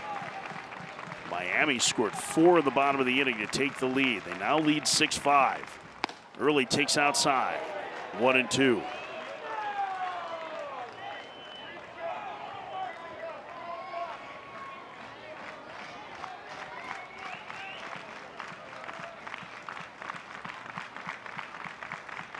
The pitch. Swing and a foul at the plate. Early just did get a piece. Able to stay alive.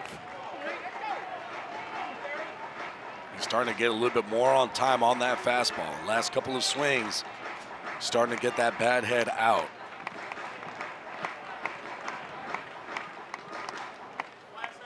It's a big, strong kid. Walters trying to make very quick work of Louisville here in the 8th, make him more efficient in the 9th. The pitch off the end of the bat and foul. Walters isn't always as sharp in the 2nd inning, but boy, if he can get through this at around 10 pitches, you got to feel better about your chances if you're Miami. Well, too, it doesn't look like Walters is trying to throw as hard as he usually does when he comes into the game. The 1-2. Foul and played again. You wondered about that adrenaline rush, right? Coming in, you've got the lead, you're on the road. But the crowd isn't very loud, and I wonder if he kind of was able to settle in because of that. Certainly getting a 1 pitch out of a key batter in Monroe helps. Yeah, and 2, I think that because of the situation, understanding going to probably go to 2 innings, maybe holding back a little bit. Swing and a miss. Walters a perfect 8th.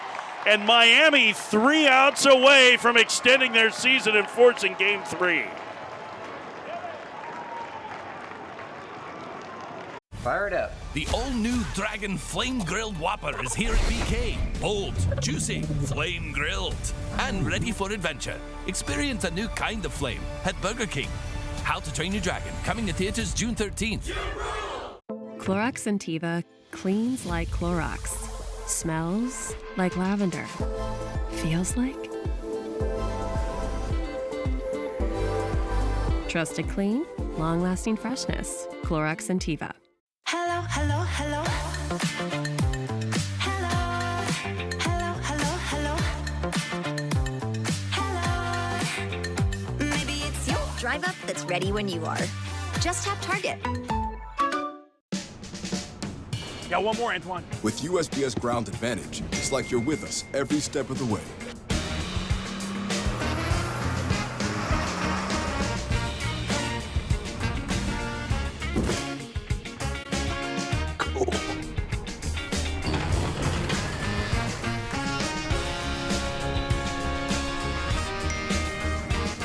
Right on time.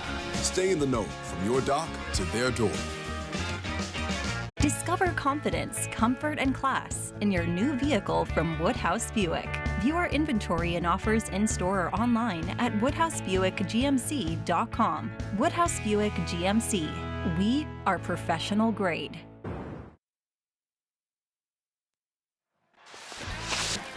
Still to come today, LSU and West Virginia follow us. Cade Anderson's been dynamite for LSU. A pitching first LSU team. Maybe not as much power without Bear Jones. The big SEC showdown in Fayetteville tonight. Arkansas has dominated at home, taking on the reigning national champs. And then Florida State has Kylie McDaniel's #1 overall draft prospect, Jamie Arnold, trying to save their season in Corvallis. 8 super regionals today. Miami has 9-1-2 here in the 8th. As Michael Torres, who's had a very good day at the plate, takes a breaking ball strike. It's 0-1. A pair of hits, including an RBI. And he was at the plate when the controversial foul ball call on the roller up along first. They delivered a single, and Jake Ogden's 3-run homer gave Miami the lead.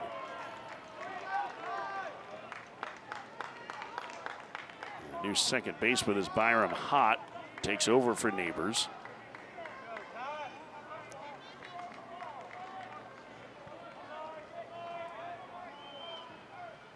Here's the 1-1. Outside, 2-1. This has been a wild game today. Louisville led 4-1. Miami took the lead with 4 in the bottom of the 4th.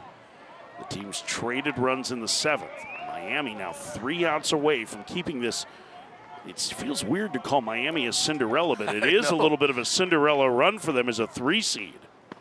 Trying to keep their season alive. 3-1 to Torres. We talked about especially how their season ended. Losing 6 out of their last 7, not even knowing if they were going to go to a regional game. I mean, really surprised that they got it. Grounder through the left side, and Torres has 3 hits. The leadoff man aboard for Miami in the 8th. And here comes Jake Ogden. And let's take a look at the Capital One rewarding performance. This is back in the 4th. This is Ogden's 3-run blast. Just a fastball, middle in, throws those hands inside of his body, is able to drive it out to left center field. A huge 3-run homer for Miami. Ogden baseball has been the rallying cry, but Miami would love to add an insurance run here. Torres from first pitch, fouled away. It's 0-1. Torres only 1 stolen base on the year. See what Ogden's done at the plate. Out of Coral Reef High School, which means that he was a Coral Reef Barracuda. It's got to be one of the better high school nicknames. You think Barracudas, you think horror movies and the band Heart, I think, before you start thinking about Coral Reef High School. That is very true. I mean, really, not too many Barracuda out there for mascots. I'd love to see what that mascot looks like. A Barracuda.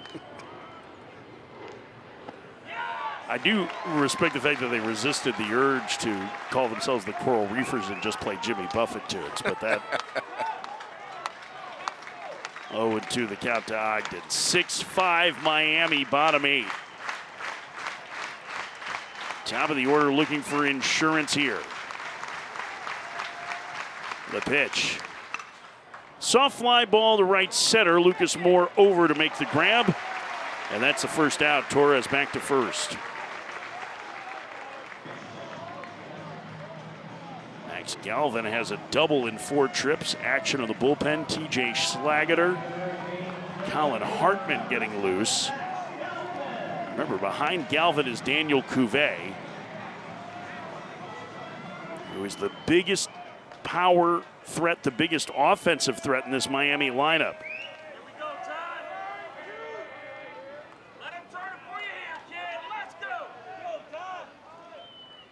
First pitch, fouled away, 0-1. I don't want to get too far ahead, but looking ahead to the Louisville ninth. Alex Alicea, the number 9 hitter, who hit at the top of the lineup before thumb injury, so for most of the year. And then Lucas Moore, Matt Klein, the scheduled hitters, with Zion Rose, if anyone gets on. So the best hitters for Louisville are coming up. Alicea, not your typical 9-man. The 0-1. 0-2. Yeah, that's why if you're Miami right now, you kind of know where they're at in their lineup. You know their really good hitters are coming up. Alicea is one of those guys. And you have speed with Alicea, you have speed with Moore. So insurance runs, that's going to be key in this inning. Torres back to first.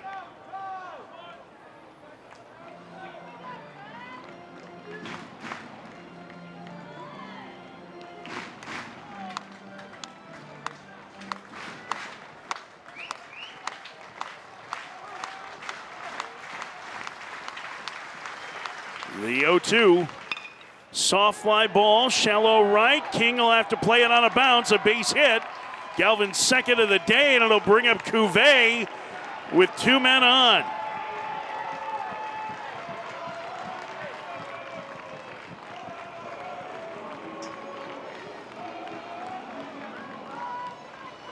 Well, if you're Miami, you got the right man up for the situation. Needing him to come up big here in the Super Regional, has a chance to give Miami some insurance runs. Now, he's been doing it all season long. 81 RBIs that led the ACC, 17 home runs on the season, and 19 doubles. 0 for 3 with an intentional walk. He hit into a double play his last trip. First pitch to the slugger. Up and in, straightened him up. It's 1-0. Boy, if you're Stark, you have to be very careful. If you Cuvée, this is not an overpowering guy. It's a funky arm slot, but he could really create some distance for Miami here. Throw to second, excuse me. That's hitless right now. Cuvée has been for this Super Regional. Look at what he's done in the Super Regionals. 0 for 4 with runners in scoring position in this Super with 3 strikeouts. Oh, he is, it feels like, due for one of these big hits. And he crushes one to deep left field.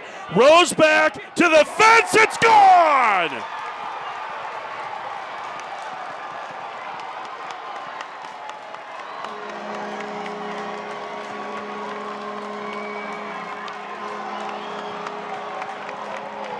There's the insurance Miami needed. Daniel Cuvée, a 3-run homer. They lead 9-5.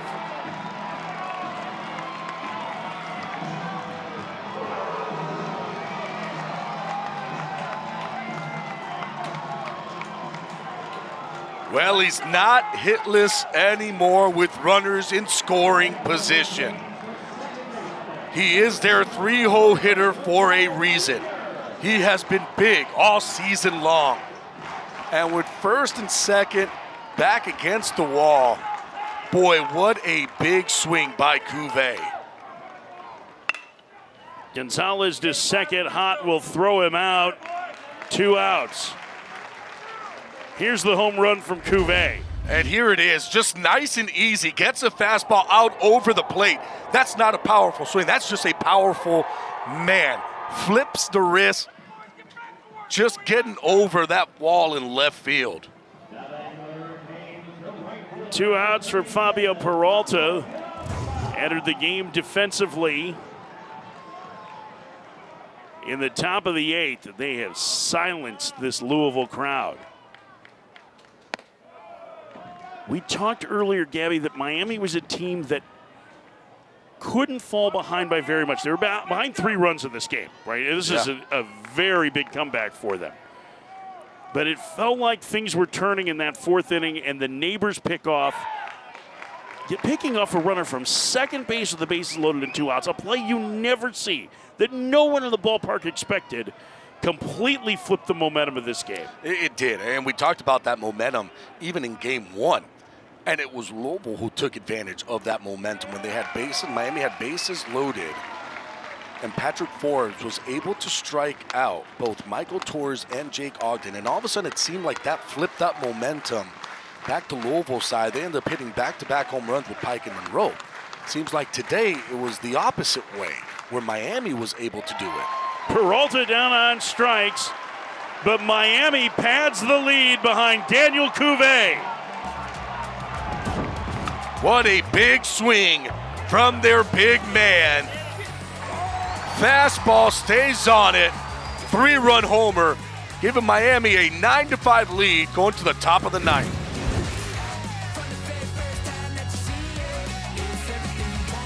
The new How to Train Your Dragon menu is now at BK. Get it before it disappears. Ooh, toothless. Bold, tasty, and dangerously delicious. How to Train Your Dragon. Coming to theaters June 13th. This is wild. I can't believe this.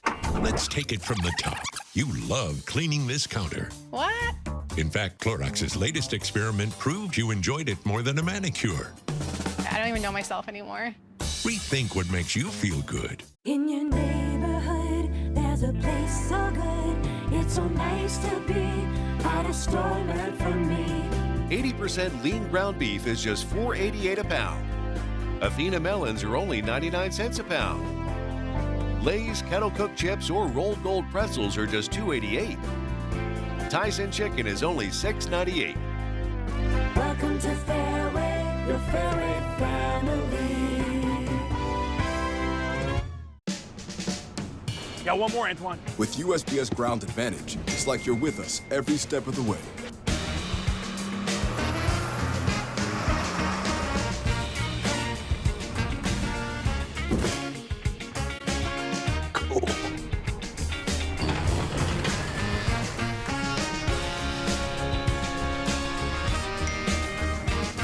Right on time. Stay in the know from your dock to their door. The NCAA Baseball Super Regionals are presented by Capital One. What's in your wallet?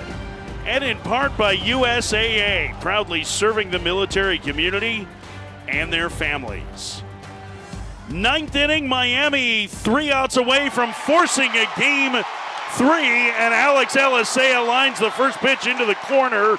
It's a leadoff double for the number 9 hitter for Louisville.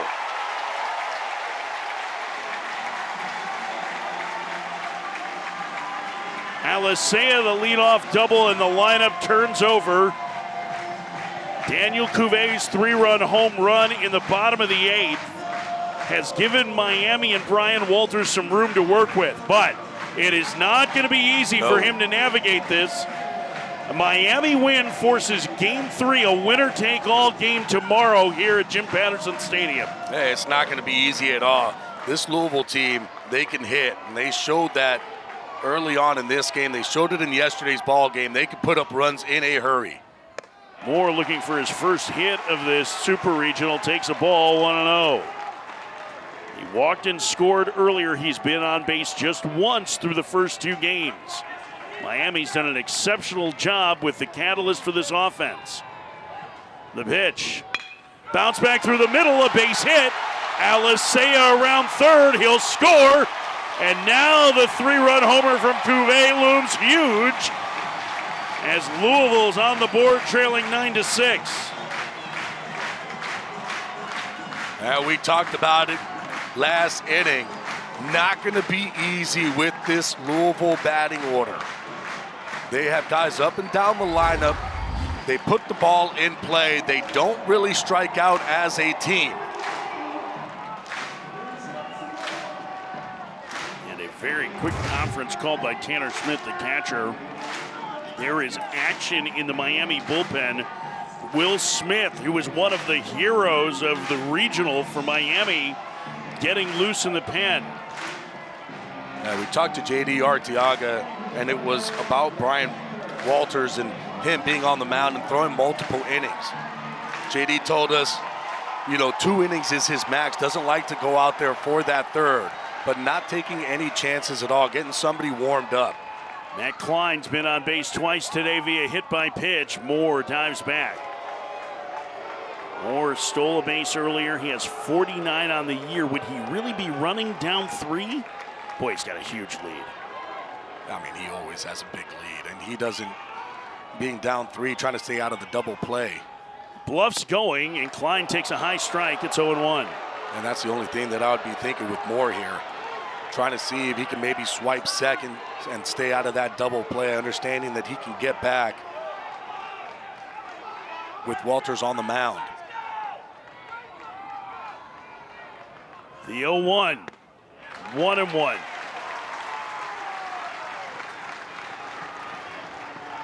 Klein just back into the everyday lineup in regionals after missing half the season with a broken hand.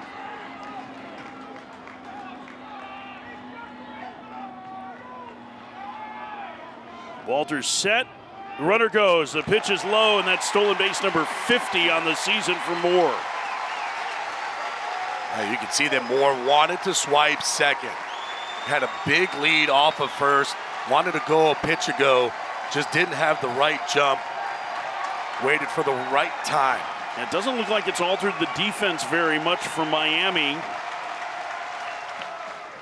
As Klein takes a strike, perfect fastball, 2-2. Really, Miami right now is just trying to play for outs. They're going to be playing their defense where they feel like they should. Not really worried right now about Moore at second. 2-2. Count goes full. And the power in the Louisville lineup lurks in the on-deck circle with Zion Rose.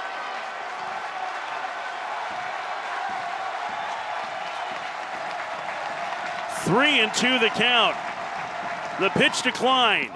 Ball 4 inside, and the tying run comes to the plate.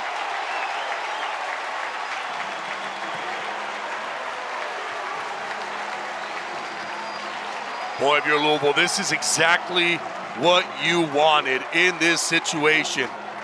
Get the tying run to come to the plate. The first 3 men have reached in this inning. A run is home, and Laz Gutierrez, the pitching coach for Miami, going to try and slow things down.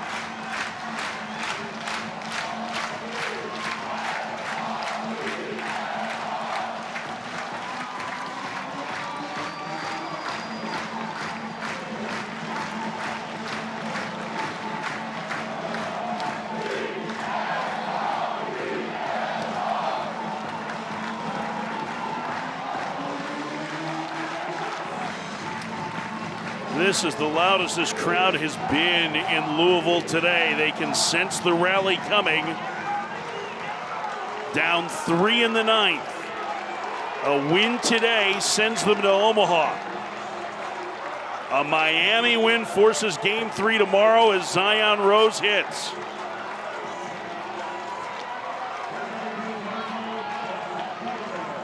The Chicago native. Grew up working out with Eddie King in the on-deck circle. Looking to come through in a big spot. First pitch from Walters, inside, 1-0. I tell you what, it doesn't get any easier after Rose either with Eddie King Jr. on deck. This is the power for this Louisville offense coming up. 2-0.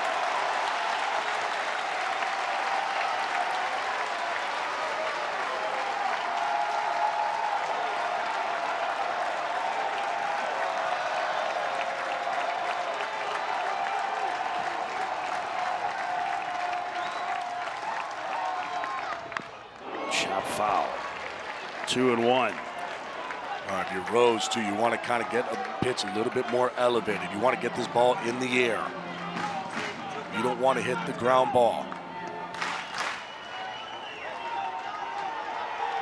Moore with great speed at second. Klein away from first. The 2-1. Chop foul, it's 2-2. And Walters could use a strikeout here.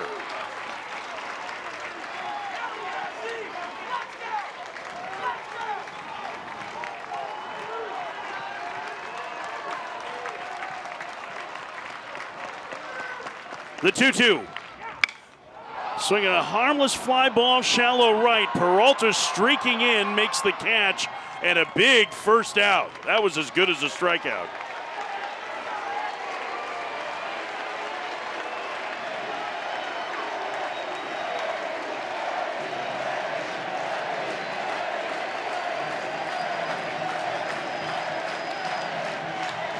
Well, for Louisville, you have the right man up. Could be the hottest hitter in college baseball right now. Already with 2 home runs on the day. He's 3 for 3 with 3 RBIs. You heard the fans chanting Eddie King Jr.'s name as he digs in. Tying run at the plate, top 9, swing and a miss. Tied up with 95, 0-1.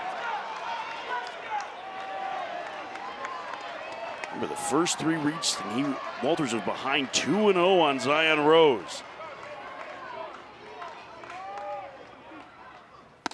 Takes inside, 1-1, no swing on appeal. I'm trying to see Walters on the mound, not trying to let Eddie King Jr. get any type of extension. Trying to run that fastball in on the hands. Tied the game in the 7th with a solo home run and a home run back in the 3rd. He chops it to short. Backhanded by Ogden. His only play will be to first for out number 2. A heads-up play by the shortstop to not try and force it. Not a tough, I mean, that's one of the tougher plays you're going to see from a shortstop coming in. That ball hits right in front of home plate, and the thought process always is when that ball hits in front of home plate to come in charge. But the way that he was able to backhand that short hop, not an easy play at all. Stays with it, and just like you said, smart, trying to just get the out at first.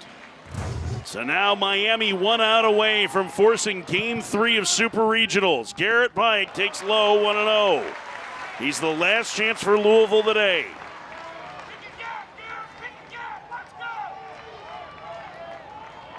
There is some power in the bat. Had a solo home run in yesterday's ball game.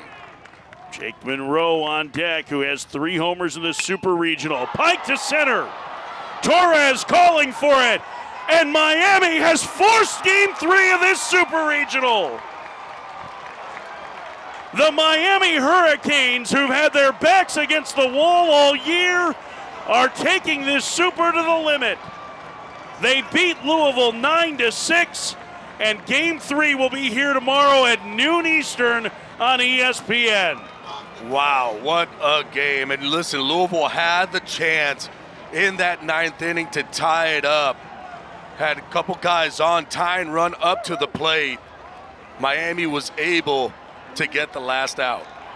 The final today, Miami 9, Louisville 6. Winner take all game tomorrow at noon Eastern on ESPN. The winner to Omaha. For Gabby Sanchez and her entire crew, I'm Mike Farron saying thanks for joining us in Louisville. Now we send things to Baton Rouge with Dave Neal and Ben McDonald for West Virginia and LSU.